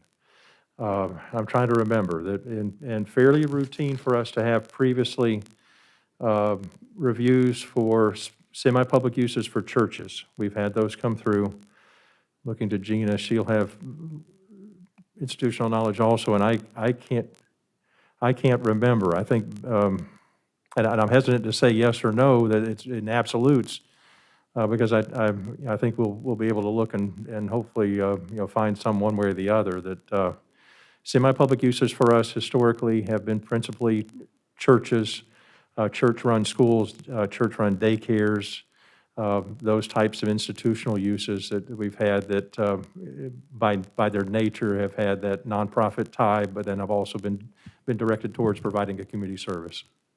Okay, the premise of my question was to prove as a basis of argument or inferring specifically to the fact that these nonprofits are not routinely, but in special instances, granted semi-public use approval. Am I correct? I'd say that's correct. It's not routine. It is a bit of an extraordinary process. Special instances. Yes, sir. Okay, thank you. Mr. Langella? Yep. I guess we have a motion, it was seconded, from what I understand. So, first of all, I just wanted to say something. I had asked, before you guys talked, to come up and give us particular information. And a lot of you did, so I thank you very much for giving some pertinent information that I think many of us needed to hear. I did want to say a couple things. First of all, I never made any comments. Someone made a comment that I asked something to be moved. I made no mention or nothing like that at all, so I don't know where that came from. Also, this is like a test run for you guys, because on both sides of this aisle, we're a recommending body. This is going to go to the county commission. So no matter what we come up with tonight, this whole thing is going to happen again at the county commission. So for both sides of this, I would say people making comments about the other people, negative comments, you don't help your cause. I mean, from all of us will tell you the same thing. When we're up here hearing that, we're turning off to what you're saying. For those of you making comments about the board or yelling up and telling people when they should and shouldn't talk, again, you're hurting your cause. That is not good for you. So just in the future, if you don't do that, you're going to be served better. The question I had all along was this, it's not whether or not this was a good project or a good operation, is whether or not it was good for this area. So I heard a lot of testimony from people in the neighborhood, and I heard very little people say that this was a detriment to the neighborhood. As a matter of fact, I heard it was probably positive. And that's what I was looking for. I'm looking for you guys to tell me whether or not, there's loud music and festivals going on all the time and cars all over the place and just being disruptive to the neighborhood. And I didn't hear competent testimony to that. To Sean's point about the values of property values, we hear this all the time, guys, and without competent information, that's just something that someone's saying. It doesn't really mean anything to us. So it's not the best argument whether or not it's going to hurt your values. And some people already talked about the values have been climbing. You'd have a hard time arguing that you're losing value when you see that. But I do agree with one of the people who did say that this should be limited to the Davises, and that if the Davises were to not do this operation, that it would not go with the land, it would discontinue and start up. So I would ask the motion maker in the second if you guys would consider amending your motion to not let this run with the land, but let it reside with the ownership of either of the two Davises that were listed in the application. That was one issue, so. Yeah, I made that motion. I would agree to that. Mr. Chairman, and just to clarify on the motion, so it's the motion under, with the conditions listed in item 2, except removing A, which is running with the land. Yes. Right, that's what I, Yes. I believe we can do that by simply adding the word "not" between "shall" and "run" in the condition A. So it would read, "The semi-public use approved shall not run with the land." All right, I have a question on this. I'm sorry, go ahead. I'm sorry. No, I was going to ask that we also amend this to put a provision in that says that if there are violations of these conditions, it subjects the applicant, the Davises, to a forfeiture of their semi-public use. I don't want this to turn into ongoing code enforcement action. If we're going to do this to the neighborhood or allow this in this neighborhood, then it needs to be clearly understood that violations of these new terms and conditions is grounds for forfeiture of the use, so that the Davises are on notice. All right, my question is, they've been there for 13 years. Isn't there a grandfather clause in the code? I mean, there's nothing that, No. I mean, it's been there for 13 years, nobody said anything, and now all of a sudden, something's being said. It just doesn't make sense to me. It should have been, I mean, basically then the county has left itself open, because it should have enforced it prior to There's a this. grandfathering clause if it was in effect in 1985 when we adopted the land use map. So no, it's not grandfathered in, and that's why we're here today. And that's why I wanted to mention the code enforcement actions that we had previously. We had an action related to a fence that was constructed without a permit. As I recall, and as I've stated, and I'll add it to the record, that we had an internal staff complaint of parking along the John Anderson right-of-way. And by the time we were able to come out and look at it, there was no parking issue, as I recall. I think it was 4 to 5 years ago. I don't even remember if it was school buses, but it was hey, what's going on John Anderson? When we got our code enforcement officer there to figure it out, the issue was done. We made no further inquiry. There was nothing for us to look at. We've received no complaints, and even now, for the record, we have received no complaints related to this operation at 5011 John Anderson Highway. Thank you. Mr. Chairman, we have a motion and a second. Yes. So, Excuse me, I need a second on the amendment. yeah, that's what think I you was did getting to. So our motion is number 2, the approval, the semi-public use of Whispering Pines Meadow Ranch, subject to these conditions. And then we have an amendment for this. Not run with the land, but be, The would be. semi-public with- use does not run with the land of this approval. And Mr. Connor's recommendation of the violation, if there are any violations, that they forfeit this semi-public use. Are we in agreement on that? No. No. I made the motion, and I think if they were to do something that didn't conform to these conditions, the county would have to do something about it anyway. Is that right or not right? It's right, and I think I understand what Mr. Connor was getting at, is that it would be almost an unwinding by their own design. It would prevent the county from getting into a protracted code enforcement action against the property owner. I think you could probably consider that. I see Mr. Bear rising, but I think that's what he was trying to get at, is that it would be a kind of a termination by your own action because you're not meeting the terms. And it would just avoid any long protracted code enforcement action we'd have.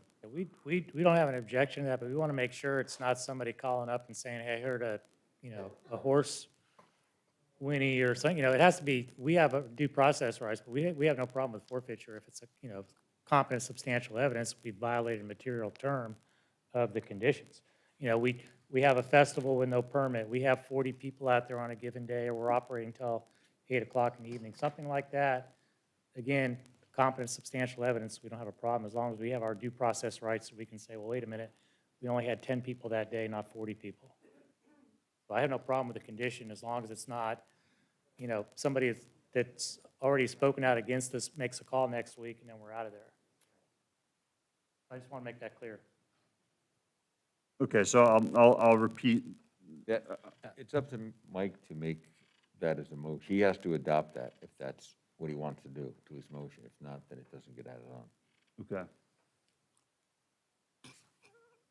Okay. Yeah, I'll go along with that. Then we have to get the second. Well, okay, I think our second maker has to do that. So He did. So we're adding to this list with the violation will forfeit.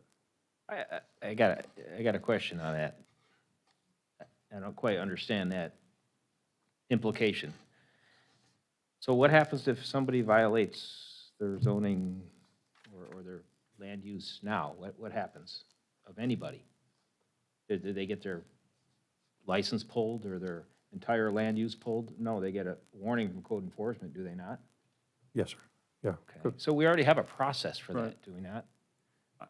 I don't know why we need to put in a separate statement.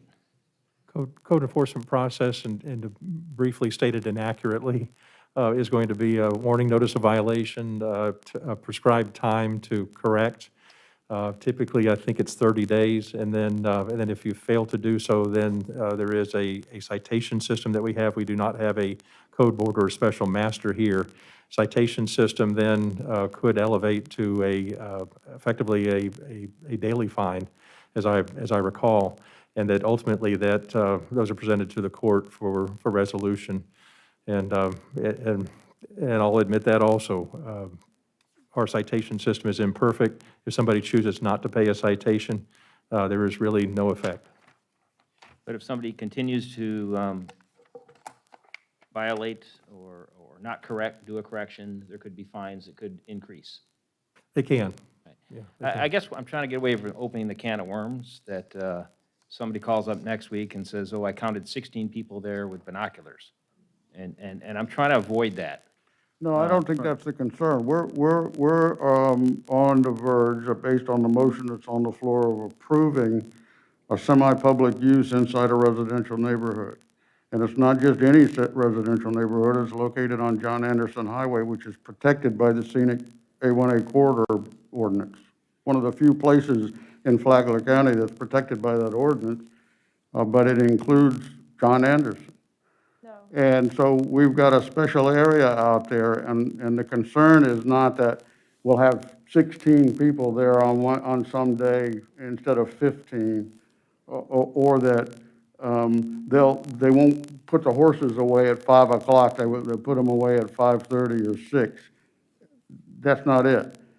But we've heard evidence tonight that this is a growing operation. We've not only heard it from the opposition, we've heard it from the people that are supportive of this. They talk about how a few years ago it was a small little operation with a few autistic children showing up, and now it's a fairly regular thing. If we're going to allow this, we have to allow it with limitations so it does not grow at this location. If we're going to let it grow, it needs to move to a more suitable location. That's my point. Mr. Chairman, can I make a recommendation? Because I understand what Mr. Connors is saying, but also Jack's got a point. I mean, so I don't think it's for us to sit here on this board and try to do the legal drafting of this thing. Perhaps if our recommendation would be, that staff work up something that allows due process, but it's talking about egregious violations. So you have some kind of a balance to what you're asking, because I think the slippery slope is, it could be very detrimental. Someone could use this, somebody in this room tonight could use this ordinance just to squash this thing all the time, and not be the intent that you're saying. They're just going to use it as a negative thing. So perhaps if the motion was to allow staff to draft some sort of more restrictive covenants to that, or teeth to that enforcement, and let them do what they get paid for, that might work for both parties, because I can see where he's going. I can just see someone taking that, and the slightest little thing, they come out there, like you said, they look at it with binoculars, and, one extra guy pulled down that drive. All right, that's it, close them down, that's it, they're out of here, It may be hard to just say emphatically, it's just all or nothing, is what I'm saying. Yeah, I'm not opposed to that. That sounds like a workable solution. What do we want? Thank you. File another motion then. Well, it'd just Or be if he, just I add- guess consensus if he agrees with that concept. I agree with that.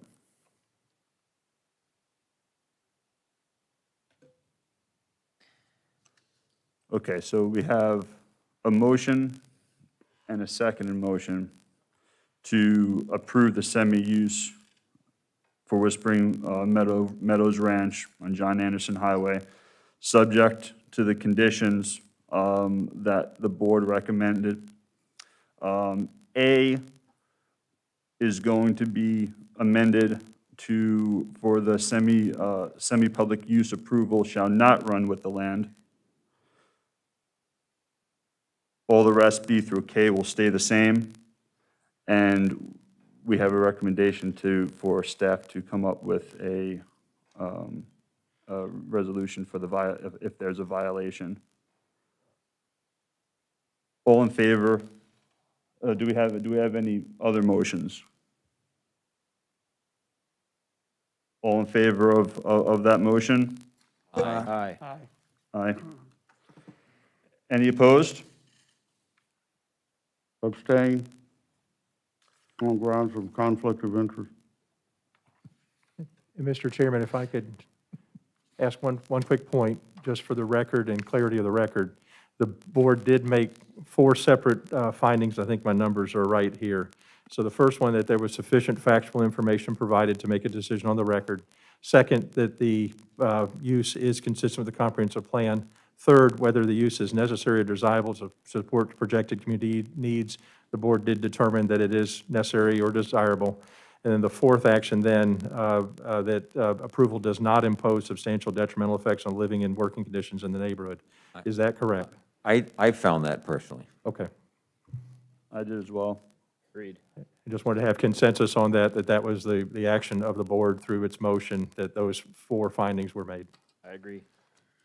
So the board Thank you, is Mr. Chairman. unanimously approving application 3239 for semi-public use in the R1 Rural Residential District with the conditions stated of the motion.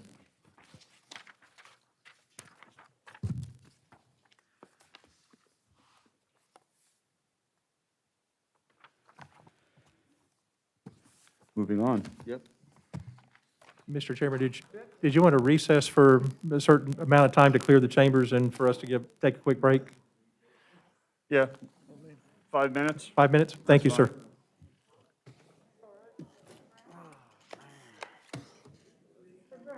The doozy. The audience will show that.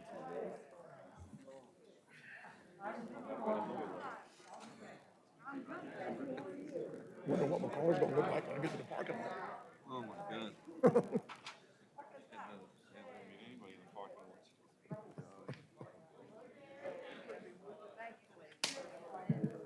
Went a little longer than I expected. 3 hours. This is exactly what I expected.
Got some technical stuff. We ought to be able to roll through these pretty good. We ought to be able to roll through some of these pretty good. Good motion, brother.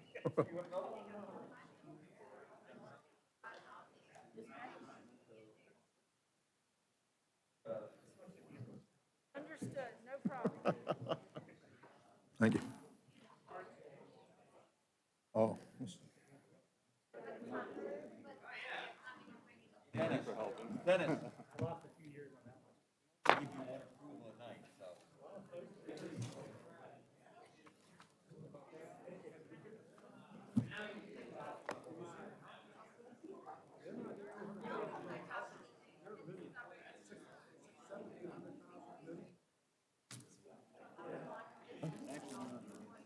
Gum is getting a little. Oh, you got gum? Here you go, buddy. Want one of those?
All right, we're going to be moving forward.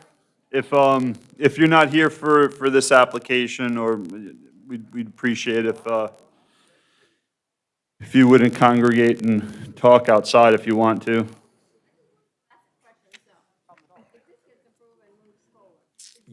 Ma'am, you need to talk, you need to talk to the staff. That's going to be a staff. That's a staff. We're not allowed to discuss it. You need to talk.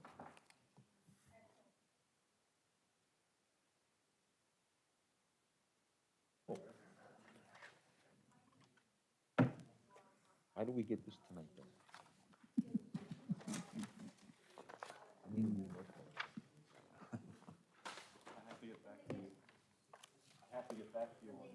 All right.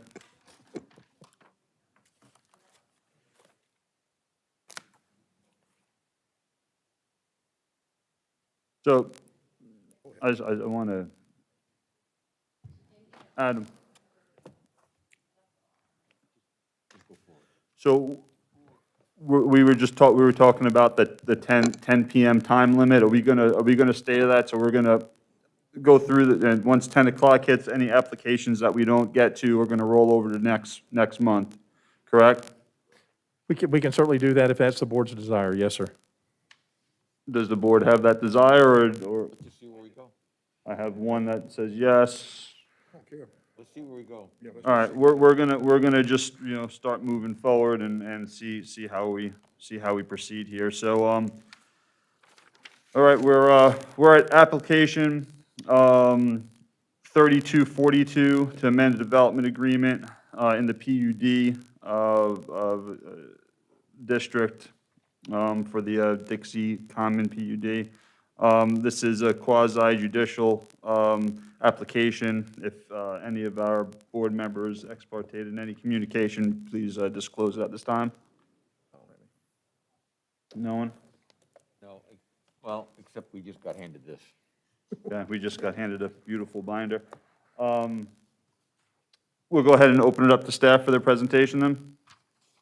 I'll be brief, but hopefully thorough. This is the property that's displayed on your overheads. This is also part of the staff reports. This is the entirety of Dixie Commons. This is the zoning, but it is incorrectly displayed here. It is actually PUD and not the commercial, the C2 zoning. Commercial high intensity is the future land use designation for the parcel. It is entirely within Zone X, not a special flood hazard area. Here are the soils principally composed of mica fine sands. And then your wetlands, no surprises there. The two water bodies that are part of this are man-made freshwater ponds. A request is to amend the Dixie Commons PUD development agreement, only the development agreement for trade vendors to include but not be limited to electricians, plumbers, HVAC repair, cabinet makers. No other modifications, either the development agreement or the site plan are requested through this application. Original PUD was limited to professional offices and other low-traffic generators. When we did this rezoning to the PUD, this was considered a downzoning by the Board of County Commissioners because it eliminated high-intensity commercial uses associated with the C2 zoning district. In response to our TRC comments, the applicant did advise that trade vendors was problematic for us. They revised that to contractors. Parking requirements will not be affected by the proposed amendment. It was one of our questions that we had asked, and this is their response by the applicant. There is no outside storage intended with this amendment, so no amendment to the site plan related to outside storage. And then the landowner had met with the other landowners in the PUD to address any possible areas of concern. Again, these are the responses to TRC comments provided by the applicant as part of our packet. There are no specific standards for amendment of a PUD, but there are specific findings related to a rezoning, and the first two, the only two that I'm pulling out here, are the proposed PUD does not affect adversely the orderly development of Flagler County, complies with the comprehensive plan adopted by the Board of County Commissioners. Proposed PUD will not affect adversely the health and safety of residents or workers in the area and will not be detrimental to the use of adjacent properties of the general neighborhood. I'm going to hold here that any amendment, especially to a development agreement and a PUD, would need to meet these criteria as if it was a rezoning, but not to the full blush of a rezoning request. We've already gone through that rezoning step. We already have the PUD in effect. Now, at this point, we're amending that development agreement, and so I'd say that you still need to meet these two criteria in order to make an amendment to that rezoning, that original action. With that, I presented options for the board, approval of the amendment to the PUD agreement for Dixie Commons to add contractors to Section 2.3 development uses, a possible recommendation for denial to not add that section. Effectively, it's denial of the request, and then or tabling of the amendment, and that's it's hopefully for some need for information, and that would be a tabling to time and date certain. With that, I'll close, submit my report for the record, and wait any questions or comments from the board. Thank you, Mr. Chairman. Thank you, Mr. Mingle. We'll open it up for the applicant.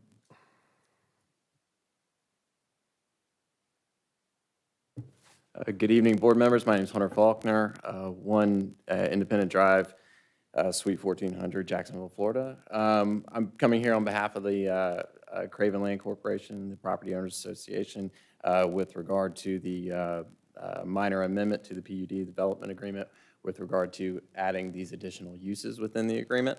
It is the applicant's position that these additional uses will not adversely affect the property as it's situated, and the safety and health of the neighboring property owners will also not be affected. We are not implementing or requesting any amendments to the site plan or the physical characteristics of the property, simply to allow these additional uses. As stated and by staff, as we addressed in our initial TRC comments, trade vendors can be modified to contractors. Trade vendors was selected because that was zoning language that I noticed in zoning code for commercial properties, so that we can happily revert that to contractors. With regard to the applicant providing me with information that he had contacted the property owners, I did not do that personally. I was told by the applicant who I represent that he had. So if there is a differing opinion on that, which I suspect that there may be from property owners behind me, then we'll just have to wait and see. Again, this is a simple and straightforward amendment to the development agreement with regard to the allowance of trade vendors. As you can see, the back end of this property remains vacant to this day. It's been, the PUD was created in 2004. During this time, it was initially developed per the ordinance for a professional office complex. That has ceased to be the case, seeing as very few of these lots have even been developed with any of these uses. The applicant feels as though this will increase development and therefore increase the marketability of these lots, as well as provide more commerce and more traffic for these other businesses that are located here off Old Dixie Highway and in Dixie Commons PUD. With that, I'll conclude. I don't have a substantial presentation given the short nature of the amendment that's being requested. And so I will observe public comment and answer any questions that you may have at the conclusion. Thank you. Do we have any questions for the applicant? I have a question. I just want to understand this project if I can. This could be the applicant or Adam. These are, and leave this drawing up if you can, please. These little squares are individual fee simple lots that each lot would have its own standalone building that will observe setbacks on each one of these things. Is that correct? Yes, sir. This is not a commercial condo. That's correct. Yes, sir. It's all, it would be Okay. individually owned commercial. So, and roughly, I know there's different sizes, but I see a really tiny one over there, and then I see a bunch of them that are of a certain size. Just roughly, how many square feet are these things? They range between 5,000 to 8,000 square feet. Okay, The parcels themselves. Now, the buildings that would go in there obviously would comply with the they would be setback relatively small buildings then. That is true, yes, sir.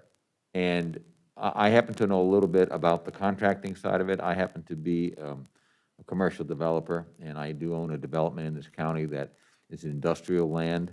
It's in the city of Bunnell, but it's still, it's, you know, in the county. And we do have contractors, then just exactly what you're asking, parking. Ours is a commercial condominium, and with the condominium rules, I'm able to control trailers and outside storage and whatever. On these lots, I don't know how you're going to control that, and it would definitely, I mean, I know the business, I've been in this for 40 years. How are you proposing to control each one of these lot owners from parking trailers and stuff, putting pipes and heavy equipment and just whatnot, just filling up the lots with all kinds of, I'll use the word unsightly, but I hate to use that, but an array of stuff that would not be contained within the building, which is what you're proposing. How would you control that? And how would you control the amount of parking on a lot as well? Because a single, small, like I have 1,000 square foot units, and some of these people have got 12 trucks in a 1,000 square foot unit. How would you control that? And what's the method of that not getting out of control in this particular? Well, with regard to the outside storage, I mean, that, sir, is built within the declaration of the covenants and restrictions for the. But how would that be enforced? Would It would be enforced in any other association with the management company and fines relative to the respective property owner that's in violation.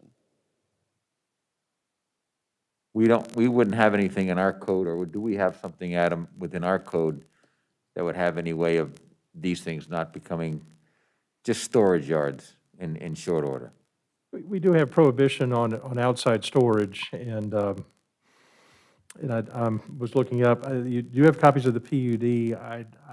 It has listings of permitted uses, and certainly if you added this, let me go back to what I had said as far as recommended conditions. You could say contractors, but without outside storage. You could have that condition, and then you'd be restricted then to the building on the lot, and then operation within the confines of the building. Okay, that's going to be my issue right there. Thank you. I mean, I know there's some nicer offices right behind it, and that is right on the front of, Old Dixie Highway, and, it's not in the back of an industrial park, it's right in the front, so. Any other questions for the applicant?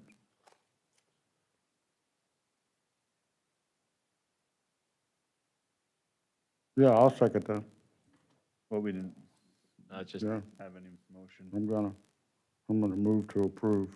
We got to hear We have to, public comments. yeah, let's hear public comments first. All right, so we'll go ahead and open the floor to public comments at this time. Thank you.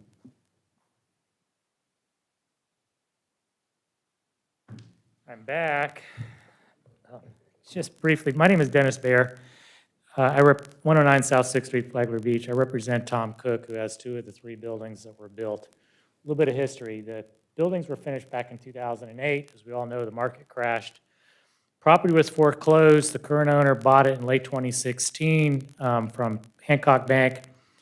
Property wasn't really marketed for that long. Now it has been marketed. They've sold 3 lots at triple the price that he paid for them just recently.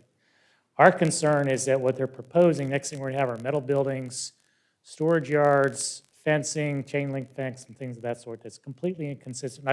I've provided pictures, and I've only got 3 minutes, so I'll be real quick, and I know you're tired, of the existing 3 buildings that are on the property. We've got a medical office, dentist office, and veterinarian's office. The applicant here is the Property Owners Association. 2 of the 3 property owners are here. There's never been a Property Owners Association to approve this application. Property Owners Association hasn't met in years. Because once the current owner bought the property, they basically got rid of the management company.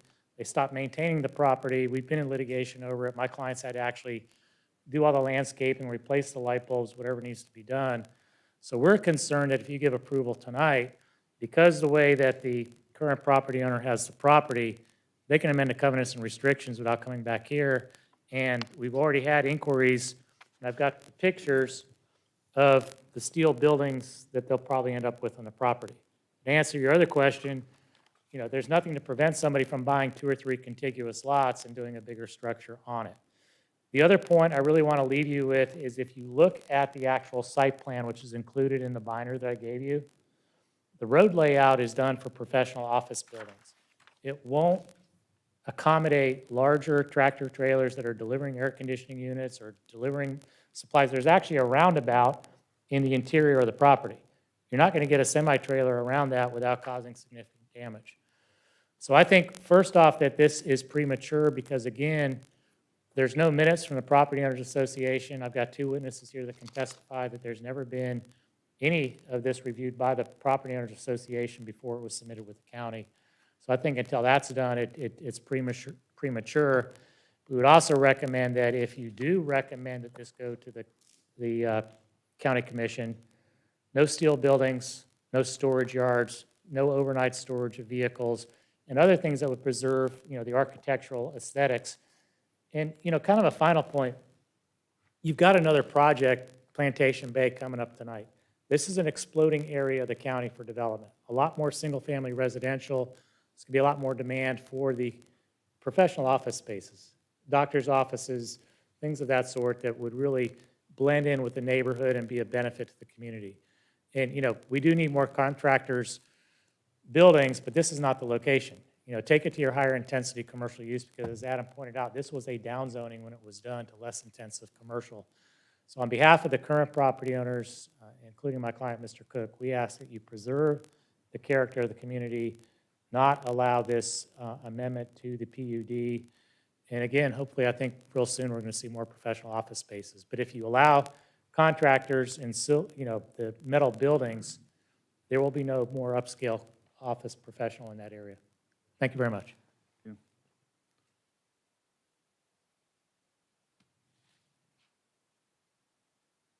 Hello, and thank you for, for listening to us. My name's Keith Brown, and my wife and I own 32 Caroline Street. It's Lot 13 in the Dixie Commons Professional Park. I can honestly say that a family member has been there every day for the past 10 years, so I know the park very well. We're asking that you we're given opposition to this amendment because for 4 major reasons. Keith, could you slide that microphone over? Okay. Sorry, sir. So the first reason is because it was designated a professional park, and that's what enticed us there in the first place. We thought it would be professionals, you'd have lawyers, you'd have the dentist, which is there now, vet hospital, physicians, and things like that. And we passed up a number of different opportunities in other counties like Seminole and Volusia to move to Flagler County. If we would have known that the change was going to be proposed, I don't think we would have moved there because the parking, is an issue. And as Mr. Baer talked about, the entrance and exits are a problem too. So the second reason is parking. The parking is already an issue because I don't have any maps, but if you look on the western part of Dixie Commons, there was parking in a road that was supposed to be built. I don't know how many parking spaces it would be, maybe 100, 150. That hasn't been done. They were given an exemption from Flagler County, the original developers, because their argument was if they put that infrastructure in, new construction would break it up. So there's no parking there. There's no reason, that would be the reserved parking. You'll see that it's a dirt road right there. And then on parallel to Old Dixie Highway, there's also parking there, and there's nothing there. Let's see. Also, there's parking on the east side. I don't know if Adam can show you that, but that's too far from the employees my employees at the vet hospital or the dentist or in Tom's building. That's pretty far. I don't know, what, 1/16 of a mile for them to walk, that far. you know, once this thing, if it turns out to what their amendment is asking for. And as Adam said in the original application, there are limitations in Dixie Commons based on the number of parking spaces. I think that what occurs is the final buildings that are built in there, the final buildings that are going to be built in there are going to be limited based on those parking spaces. So entrance, exit, there's nothing because the things haven't been built. In closing, we all have a problem there because of the hotel that's sitting there now that's essentially abandoned. This is just going to exacerbate that problem. So thank you very much.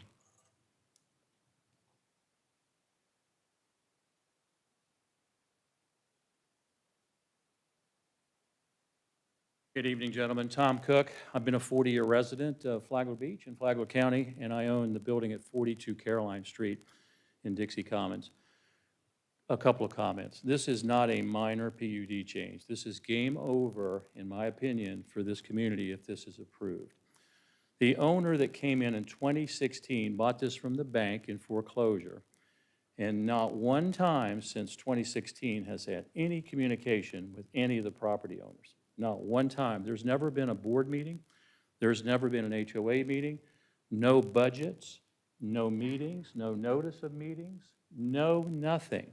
And I'm not trying to be a hero, but on behalf of the other property owners, for 6-7 years, I personally maintained that property, a lot out of my own pocket to protect my investment. If you look in that book, my property was just refinanced, valued at $600,000.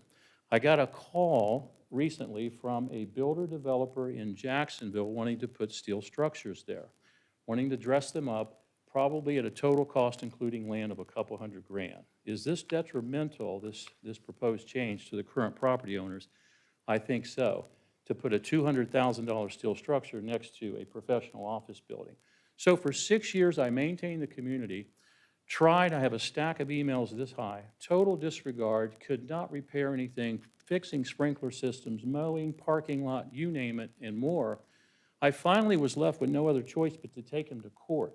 We went to court and agreed on mediation. We spent a whole day in mediation. He lost, reimbursed me for some of the expenses I incurred out of pocket in addition to the HOA fees, agreed to do 10 maintenance items and start the POA, the Property Owners Association board back up, and did nothing. Here we are today, over 2 years later. Here's the problem. If this gets approved, he's not here this evening. He doesn't live in the area. He hasn't raised a family here. He doesn't own a business here. He doesn't employ anybody here.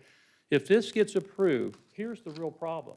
He controls the Property Owners Association and the Architectural Review Committee based on the documents that he got from the bank. The first thing he's going to do is butcher those documents and change everything. Architectural standards, parking. Right now, you can't drive a vehicle in here more than 1 ton. They will be, thank you for bringing that up, Mr. Langell. There'll be trailers, heavy equipment, vehicles. That place will completely change its character and will never, ever be the same, except there's 3 of us in there that have invested over $2 million that are going to have that totally at risk. I doubt if we could even sell those buildings at that point for 1/3 of what we have invested. I'm going to ask you to deny this evening, and there's a lot of information in that book that we prepared for you. Don't take my word for it. If you look at the photographs taken 1 week ago, the place is in total disrepair. Thank you. But he still sold 3 lots in the last 4 months. Thank you very much. Okay, thank you. Any more public comment?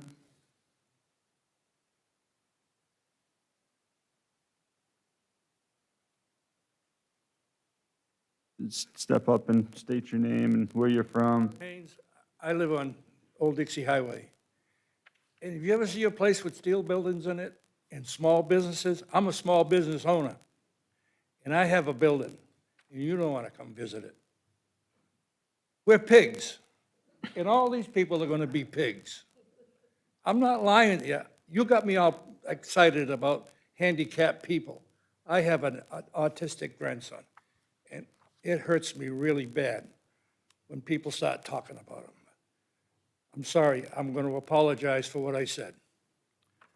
But this is a disaster area.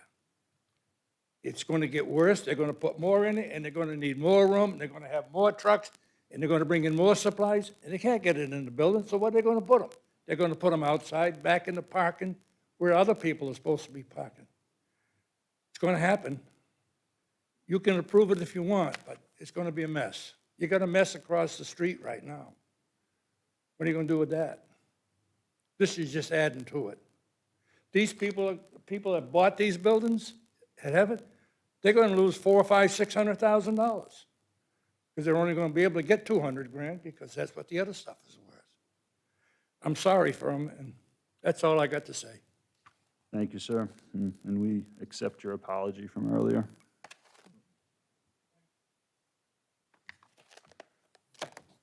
Any more public comment?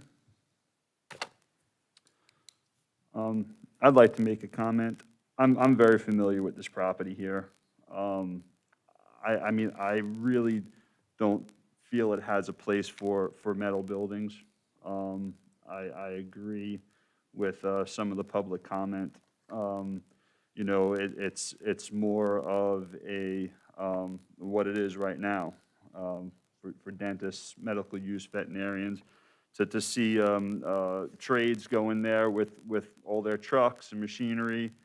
I think it will definitely affect the landscape of that location. So that's my comment on it. Mr. Langello? You know, we're here to help enforce zoning, which is supposed to give some equity to property owners. So somebody buys a piece of property, they're protected, that something detrimental doesn't happen to them, more or less. That's kind of a loose interpretation of partly what we do here. But again, in my opinion, that opening this up to trades is going to open the Pandora's box to this place going to a whole different way. We can't actually, I don't think, from what I heard, I don't know if we have the ability to stop them from doing steel buildings, though, but it probably is less likely to happen if they're not having trade people in there. They have covenant and restrictions. So I think that, and we can have the attorney make a comment. He hadn't had a chance to rebut, so if he wants to do that, Right. then I'd like to make a motion. Well, if I may, and excuse me, I do understand the concerns with regard to what's being stated, possible future development. However, none of that has been posed tonight. It's making a decision based upon changes that haven't been made and haven't been foreseen, that have not been proposed. So I think that decision, based upon what is forecasted to be the nature of the buildings, is premature, because there's nothing stated that that's possible or permissible at this point. So that's my comment on that. I understand, however, this is solely for the ability for these additional contractors' licenses to be able to operate in this development. So if I can, I'd like to, and I appreciate his comment. We're not here actually about the steel building, but and he's right, although that is probably where it would go if it went down that way. And again, I'd like to make a motion that we deny the request to change the PUD, and on the basis that it would be detrimental to the existing property owners and not be in harmony with the existing zoning there. I'll second that. Applicant? Could we move to table to have a meeting with the additional property owners, have formalized minutes to the meeting so that we could address concerns, come back with an application that may, I don't want to be tabled for a year after the denial, and so the applicant can't come back with something more reasonable. Mr. Mangle, is he allowed to come back with a second motion, like make another application and come back in the future? The way, on a rezoning, if we were doing a full rezoning, there would be a prohibition on returning with the same application within a one-year period. The same Basically for the same, application. basically requesting the same thing under a different application. And remembering also, this is a recommending body to the Board of County Commissioners recommending denial, so you're not shut out yet. If I'm reading the tea leaves right, you should do that talking then after this, but certainly it's prerogative of the board. If you want to table, you certainly can. Thank you. I'm going to leave my motion on the table, though. Say that again, Mr. I'm going to Langell? leave my motion. You're going to remove your motion? No, I'm going to leave it where it is to be voted on. Okay, so we have two motions to, well, we have a motion to deny the application. We have a second. Do we have any other motions? All right, let's go ahead and bring it to a vote then. All in favor of denying application 3242? Aye. Aye. Opposed? We have unanimously, as a board, denied application 3242.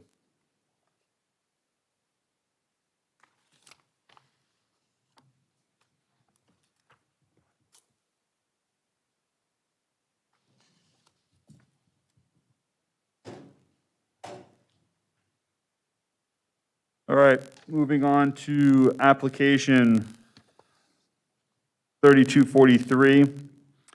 Replace non-conforming use in an RC district, residential limited commercial. Once again, this is a quasi-judicial application requiring disclosure of any ex parte communication of this application. Does anyone from our board have any communication with outside people in regards to the application? I do not neither. We will open it up to staff for their presentation. Mr. Chairman, I'll be hopefully briefer than before. 3243 is the replacement of the non-conforming use of the mobile home. 3244 is a related application. That's for the variance. We'd like to take them in turn, but I'm going to say what I'm going to say now, and then I'm going to probably skip the rest of it afterwards for the variance. So here's the parcels in question. You can see on the graphic behind the fellowship hall to the west is the subject mobile home that's a single wide to be replaced. Future land use designation here, mixed use low, residential commercial zoning in place, flood zone, shaded X for a portion of the property, not a special flood hazard area. Our soil is shown here, Bimini sand, Cocoa Bulow complex, not a problem there. And then wetlands, just as we expect, no wetlands within this vicinity. Request is to replace that existing Sunday school classroom trailer with a newer single-wide unit to be used as a parsonage. Existing mobile home does encroach into the secondary street front setback on Sanchez, and variance is separately requested. Here's that graphic then showing north to your left generally, south to the right, east at the top in A1A, and then at the bottom Sanchez. This was the previous drawing. The limits of the existing classroom trailer shown in black within that yellow highlight, and then the proposed location of the replacement mobile home would be within that yellow highlighted area. And so you can see there at the bottom of that, what is the southwest corner of the existing classroom, it's closer to that property line presently. This then replacement unit would be placed exactly 10 feet off of that line, Sanchez, the right-of-way line. And so where presently it's somewhere around 10 feet at that southwest corner, and then its northwest corner, it's somewhere around 12 feet off. This would then be squared up to that Sanchez line. This is the sample of that replacement unit that would come in to serve as the parsonage. We have the guidance from the Land Development Code that says that you can come in with an equal or improved character when approved by the planning board. With that, recommendations, three options for you to consider. Approved, finding that the new mobile home is of an equal or improved character. Denied, finding that the new mobile home is not of an equal or improved character, and then tabled. In this situation, the Planning and Development Board is the final actor on this request. It is a determination by the Planning Board. Can be appealed to the Board of County Commissioners, but in this action, you are not a recommending body, you are a deciding body. With that, I'll close, await any questions or comments from the board. Thank you, Mr. Chairman. Thank you, Mr. Mingle. Mr. Goodman? Mr. Goodman, can you check your microphone? I'm sorry. I see they have over an acre and a half of land. Why is it that they need to place it in the same exact location? The big reason is, and you'll hear it more in the hardship on the side of the variance, there's existing utilities. We had asked that if they could just as simply as move it to a portion of the parking lot. In doing that, they lose parking. They do have an intent there at the south end of the fellowship hall to add to that fellowship hall at some future point. They also have, and I think I included it in there, I think lots 14 and 31 are also part of their holdings and have some informal overflow parking in those areas. The quick answer is that this takes advantage of existing utilities and is a more cost-effective option for the church to keep it in this location. From my standpoint, it's also a good spot because it's hidden by the fellowship hall. Okay, thank you. All right, we'll go ahead and open the floor to public comment. Actually, no, the applicant, sorry. Applicant, please come up for their presentation. My name is Jeff McKay. I'm the head trustee for Hammock First Baptist Church. There are, the reason to put it there has been stated, but I'm not sure that it was, I'm not sure I did a very good job of stating it in the application. If we look at if you have the site plan on your monitor, there's already septic there. And if you see the shaded area, the lined area for possible future planned expansion, then there's no place to put another septic system.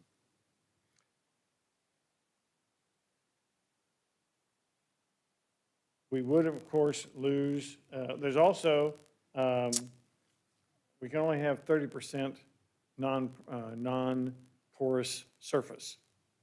And so that classroom trailer has already been figured out in that. So if we put it back in the same place, we're okay. The other thing is it's been there for 35 years and it hasn't been a problem. So I didn't even know we were going to have to do this to replace it. But we want to do the right thing. So here we are. I'm happy to answer any questions if there's any other questions. Board have any questions for the applicant? Thank you very much, sir. We'll open the floor to public comment at this time. Ma'am, step right up. Have any comments? I'm Diane Please. Odom. Thank you. Sorry, I'm short. I'm Diane Odom, and my house is right on Sanchez, right behind the Sitco station. So that blue house, that's me. So I walk through the parking lot all the time, and I enjoy your church bells. I just wanted to ask, looking at the picture, what's there, it'll be nice if it's improved, if it's a nicer trailer. Brand new is what we planned. Right, and how much further will it come onto Sanchez? Not at all. Okay, It'll be so right your where- fence is there, your gate is there. All that would stay, we'd be 10 feet back from the fence. Mr. Chairman, we're missing this discussion, unfortunately, on the record. So if she can ask her questions and then. Oh, I'm sorry. Yeah, and then he'll come up and Okay, I'm just asking if the new mobile home will protrude onto Sanchez any further than the present mobile home. And that was my main question. So I just was asking him because he knows. Sure. And I got the notice in my mail, and I came to the former hearing here, and I'm like, well, it's perfect. I can stay and check out this. All right, okay, I have no objection to that. Okay. applicant would like to come up and just answer that question for us. I apologize for speaking out of turn. That's all right. If you can see on the monitor, the yellow is approximately the size of the new mobile home. We have to see what's available. It's been about a year since we started this because of the pandemic. But the plan is that the trailer would be no closer to the fence than 10 feet. And the fence is the property line. And he's mentioned that the next order of business is the variance for that. Okay. Thank you. Any other questions? I don't think we have any. Any more public comment? All right, we'll close public comment. Mr. Chairman? Yes. I'll make a motion to approve. I'll second it. Thank you. We have two motions to approve. Do we have any other motions? All right, let's go ahead and bring it to a vote. We have two motions to approve application 2343. All in favor of approval? Aye. Aye. Aye. Opposed?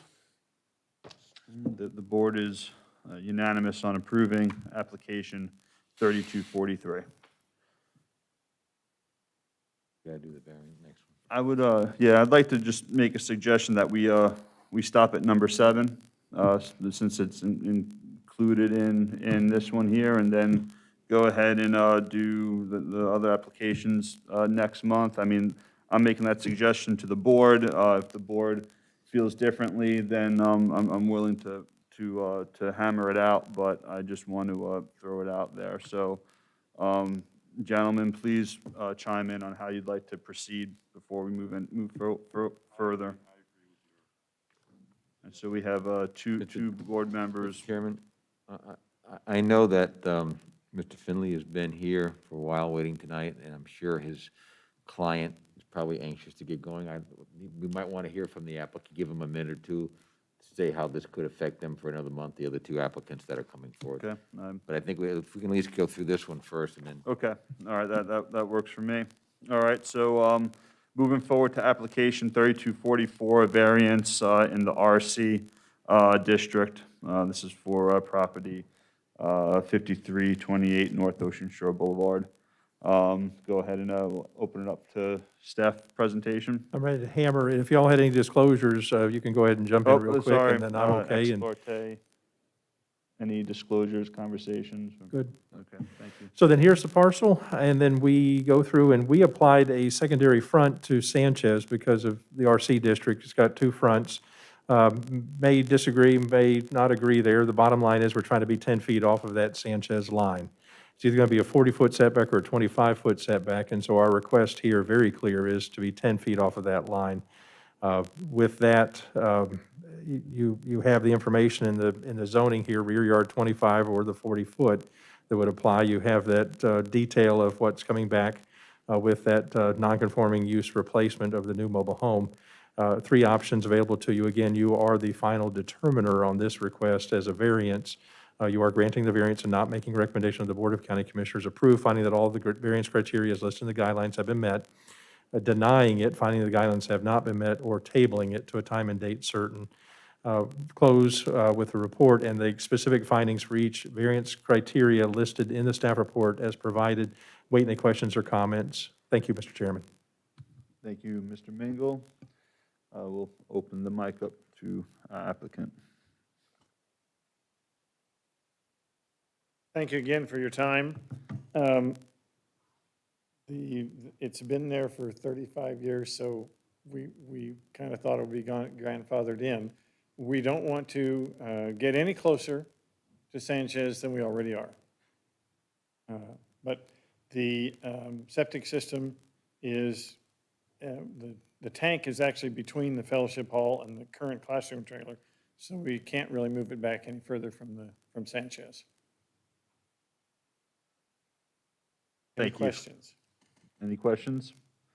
Is Sanchez currently an open roadway? Is Sanchez currently an open roadway? Yes? So it's a dirt road, people are using it? Yes. Okay. And you know, how wide is the actual roadway through there? Is it the full 50 feet? Yeah, I think so, yes, sir. In fact, I think it's 60 feet, isn't it? I'm not sure.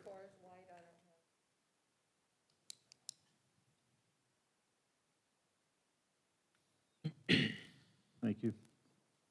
Okay. Thank you. Public comment? Board discussion? You know, I think, I looked at this property and I think that he does meet the different requirements, so I would make a motion to approve this variance. I'll second it. 2 motions to approve this variance. Any other motions? Go ahead and go to a vote to approve application 3244. All in favor? Aye. Aye. Nays? None. Board unanimously approves application 3244. Thank you, gentlemen. So if the applicant would like to come up now for the application of 3245 and let us know, I mean, if if holding this up an extra month is going to be detrimental. It really would. We are in, ICI Homes, who is the developer, is in desperate need of 50-foot lots. These are 25. This will provide 25 50-foot lots, which will keep them going in that type of product. We had hoped for approval here tonight, commission approval next month, and it's still, we're looking at almost a year before houses could be ready for people to move into. So it would be tough. I don't want to argue too much and take too much time here, but I mean, it's a pretty simple project. We're 25 lots in a 3,600 acre PUD that's been going on since 1983. Excuse me, if, I don't know if staff has any particular, did you guys see anything in particular that was an issue with this? No, and I don't want to, and I think the presence or the absence of an audience probably is telling us that the next three are going to be pretty good. Yeah, I mean, I thought this was more routine than not, and I think if we could just ask the applicant and staff just to kind of go through it, we'd be able to serve the public better than just arbitrarily cutting them off tonight. That works for me. All right, so moving forward to application 3245, site development plan in the PUD development district. This is a quasi-judicial requirement. Do we have any disclosure of any conversations as a board? We do not. Let's go ahead and open it up to staff for their presentation. You see the limits of Project 12B within the aerial on your plan. We've taken this and shown that orientation of the cul-de-sac, future land use, mixed-use, low PUD zoning, X zone, so not a special flood hazard area. And our soils corresponding to generally the wetland areas that we see. And again, this cul-de-sac is not affected by that wetland area. The wetlands at the south within a conservation easement, as Mr. Finley had mentioned, 25-lot, single-family detached subdivision product is what they're looking for with this. A common area is to be maintained by the CDD or HOA without recourse to Flagler County.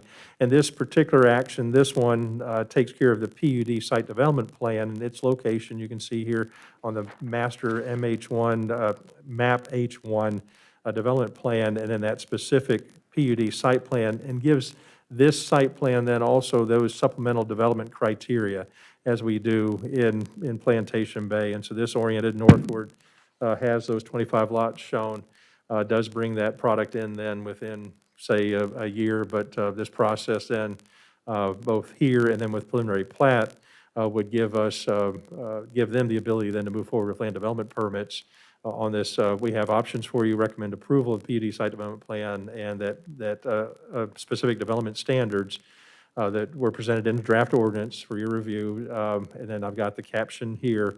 Again, as we were doing previously, we're amending and restating that each time. And then possible action recommendation for denial or tabling of this request to a time and date certain. With that, I'll close, Mr. Chairman, submit my report for the record. Wait any questions or comments. Thank you. Mr. Chairman, just one question for Adam. This is in harmony with the other previous pieces that were there, correct? It is, yes, That's sir. what I want. Thank you. Thank you, Mr. Mangle. Applicant. Very simple project. One thing to add, I think that's important, construction started on the third access out of the community in the last few months, and that's been a concern for some time, but it's under construction and is expected to be completed, I think, by the end of the year. So it's simple. Thank you. Any questions for the applicant from the board? Public comment, we could open. Public comment. Board discussion. I'd like to make motion to approve application 3245. Second it. All right, we have two motions for approval. Any other motions? Go ahead and bring it to a vote. All in favor of approving application 3245? Aye. Aye. Aye. Aye. Any opposed? The board unanimously approves application 3245.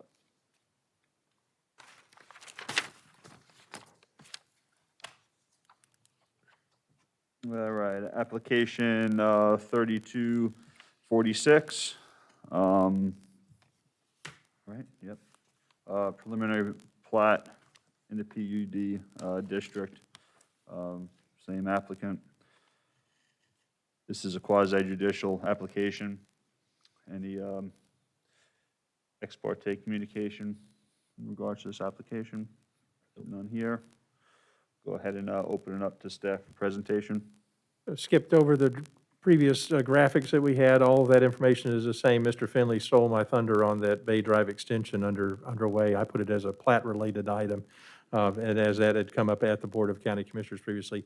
I did have a correction. There are two of those lots, 16 and 17, if my math is still right, but I am math challenged, are the two largest lots here, 12,832 square feet each. Smallest are the 3, 6, and 7 that I mentioned at 6,500 square feet. Those are all consistent with the PUD. All lots have been reviewed for that. We've got a couple of corrections that need to be made to the plat itself, and the applicant is committed to making those changes prior to going forward with to the Board of County Commissioners. With that, I'll close and have three options. The board recommend approval of preliminary plat, subject to conditions: no construction to commence prior to issuance of a county land development permit, no final plat approval to occur until extension of potable water and sanitary sewers installed and approved by the Florida Governmental Utility Authority as a utility provider, and any subdivision improvements not completed by the developer to be bonded or other surety provided consistent with the requirements of the Land Development Code. The second option, recommend denial of the preliminary plat and construction plans for 12B or tabling to a time and date certain. With that, I'll close, Mr. Chairman. Wait, any questions or comments? Thank you. Thank Are you, you an Mr. auctioneer? Is that what that is? I am. Thank you, Mr. Mingle. Any? Chairman, I do have a question for Adam. Mr. Adam, Lingo? are the construction standards and the details that are shown here of this plat, are they consistent with the previous plats in that area and that subdivision? They are, yes, sir. All right, thank you. Any other questions for staff? The applicant would like to, okay, thank you very much. I'll make a motion to approve. Got to have public comment. Yeah, I just want to open it up to public comments, and we'll go ahead and close public comment. Go ahead. Okay, I'd like to make a motion to approve. Second. Second fiddle to everybody. So we have a motion and a second to approve application 3246. Any other motions? We'll go ahead and bring it to a vote. All in favor to approve application 3246, say aye. Aye. Aye. No nays. Board unanimously approves application 3246. Thank you very much. You're welcome. Last but not least, application 3249, site development plan in the PUD Development District. I believe this is for temporary sales office and model home use. This is a quasi-judicial requirement disclosure. Any ex parte communication with anybody for this application? Neither here. Open it up to staff for presentation. Joe, on the graphic here, this is included in your staff report, the subject parcel is lot 69. It's a little larger, and this proposed use kind of fits very well with it. Future land use showing mixed use, low intensity. This is part of the Hunters Ridge Development of Regional Impact. Our zoning is PUD. Do have a approved plan unit development that does allow temporary sales centers and model homes. Problem is we didn't have any site plans that would allow for parking for that conversion of the garage. We don't see these too often. If you recall, we did have one previously here. There was a modular building that was set up a little different instead of having a home come in. And so that, this a little unique for us, but also something that I think helps the builder here move forward. This is the graphic also included within your packet of the proposed plan that shows that paver parking area. You'd have some hardscape there for the handicapped access, and then basically all those items could be fairly easily removed at the end of the temporary office use. I've proposed as part of conditions for for the board to recommend to the Board of County Commissioners that this approval is for a period of 5 years, after which you got to go back and convert the garage and take out the parking.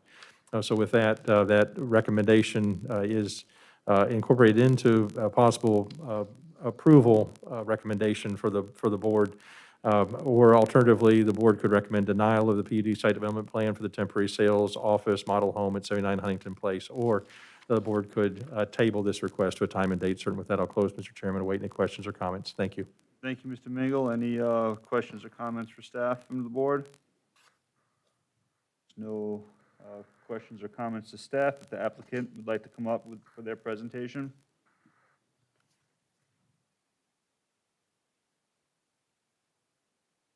Good evening. I'm Howard Lefkowitz, president of BADC, 300 Interchange Boulevard, Ormond Beach. We will stand totally by staff recommendation and take no more of your time. Thank you. Thank you very much. Does Mr. Chairman, I anyone do have a question for, Sir, Sir? we have a question. Not so fast. You almost got away. So is the intent then to remove the pavers and the sidewalk that leads to the pavers and that secondary driveway, or how, and then make another, I mean, how are you going to, has this been flushed out and the staff and the applicant agree with how that's going to change back to? You mean what's going to change back to when we're Yeah, in completed? 5 We'll change years, back- in 5 years, what he's recommending is Yeah. that you're going to basically change the complexion of the way this is. And right now, you've got a driveway all the way off to the right-hand side, left-hand side. Everything that's being presented here is temporary for the use of the sales office. When we're completed with the sales office, we will remove everything. It'll be all grassed over, and the original driveway, or an appropriate driveway, new garage door will be placed, and it'll look just like any other house in the community. Okay, the only thing I would ask, and this is, we're only recommending to Commission, right? Perhaps if you have a secondary site plan that would go in front of them, so that how that finally looks could be approved, so that there just isn't any question down the road, you know? We'll be happy to If- present that, certainly. Yeah, thank you. Any other questions for the applicant? Open public comment? Close public comment? I make a motion to approve. I'll second it.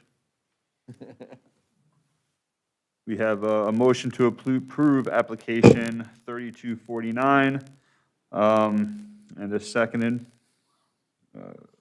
Any motions? Any other motions? Probably not. Let's go ahead and bring it to a vote. All in favor of approving application 3249? Aye. Aye. Nays? No. Board is unanimous for approval on application 3249.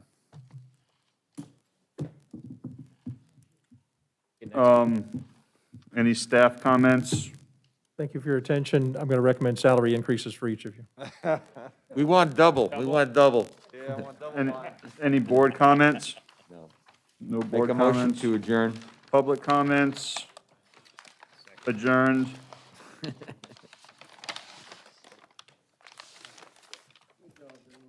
Yep, have a Have a good good night. night. Drive safe, gentlemen. Good night. I gotta go home Will and eat not some be here dinner. in June. I'll be in Hawaii drinking Mai Tais.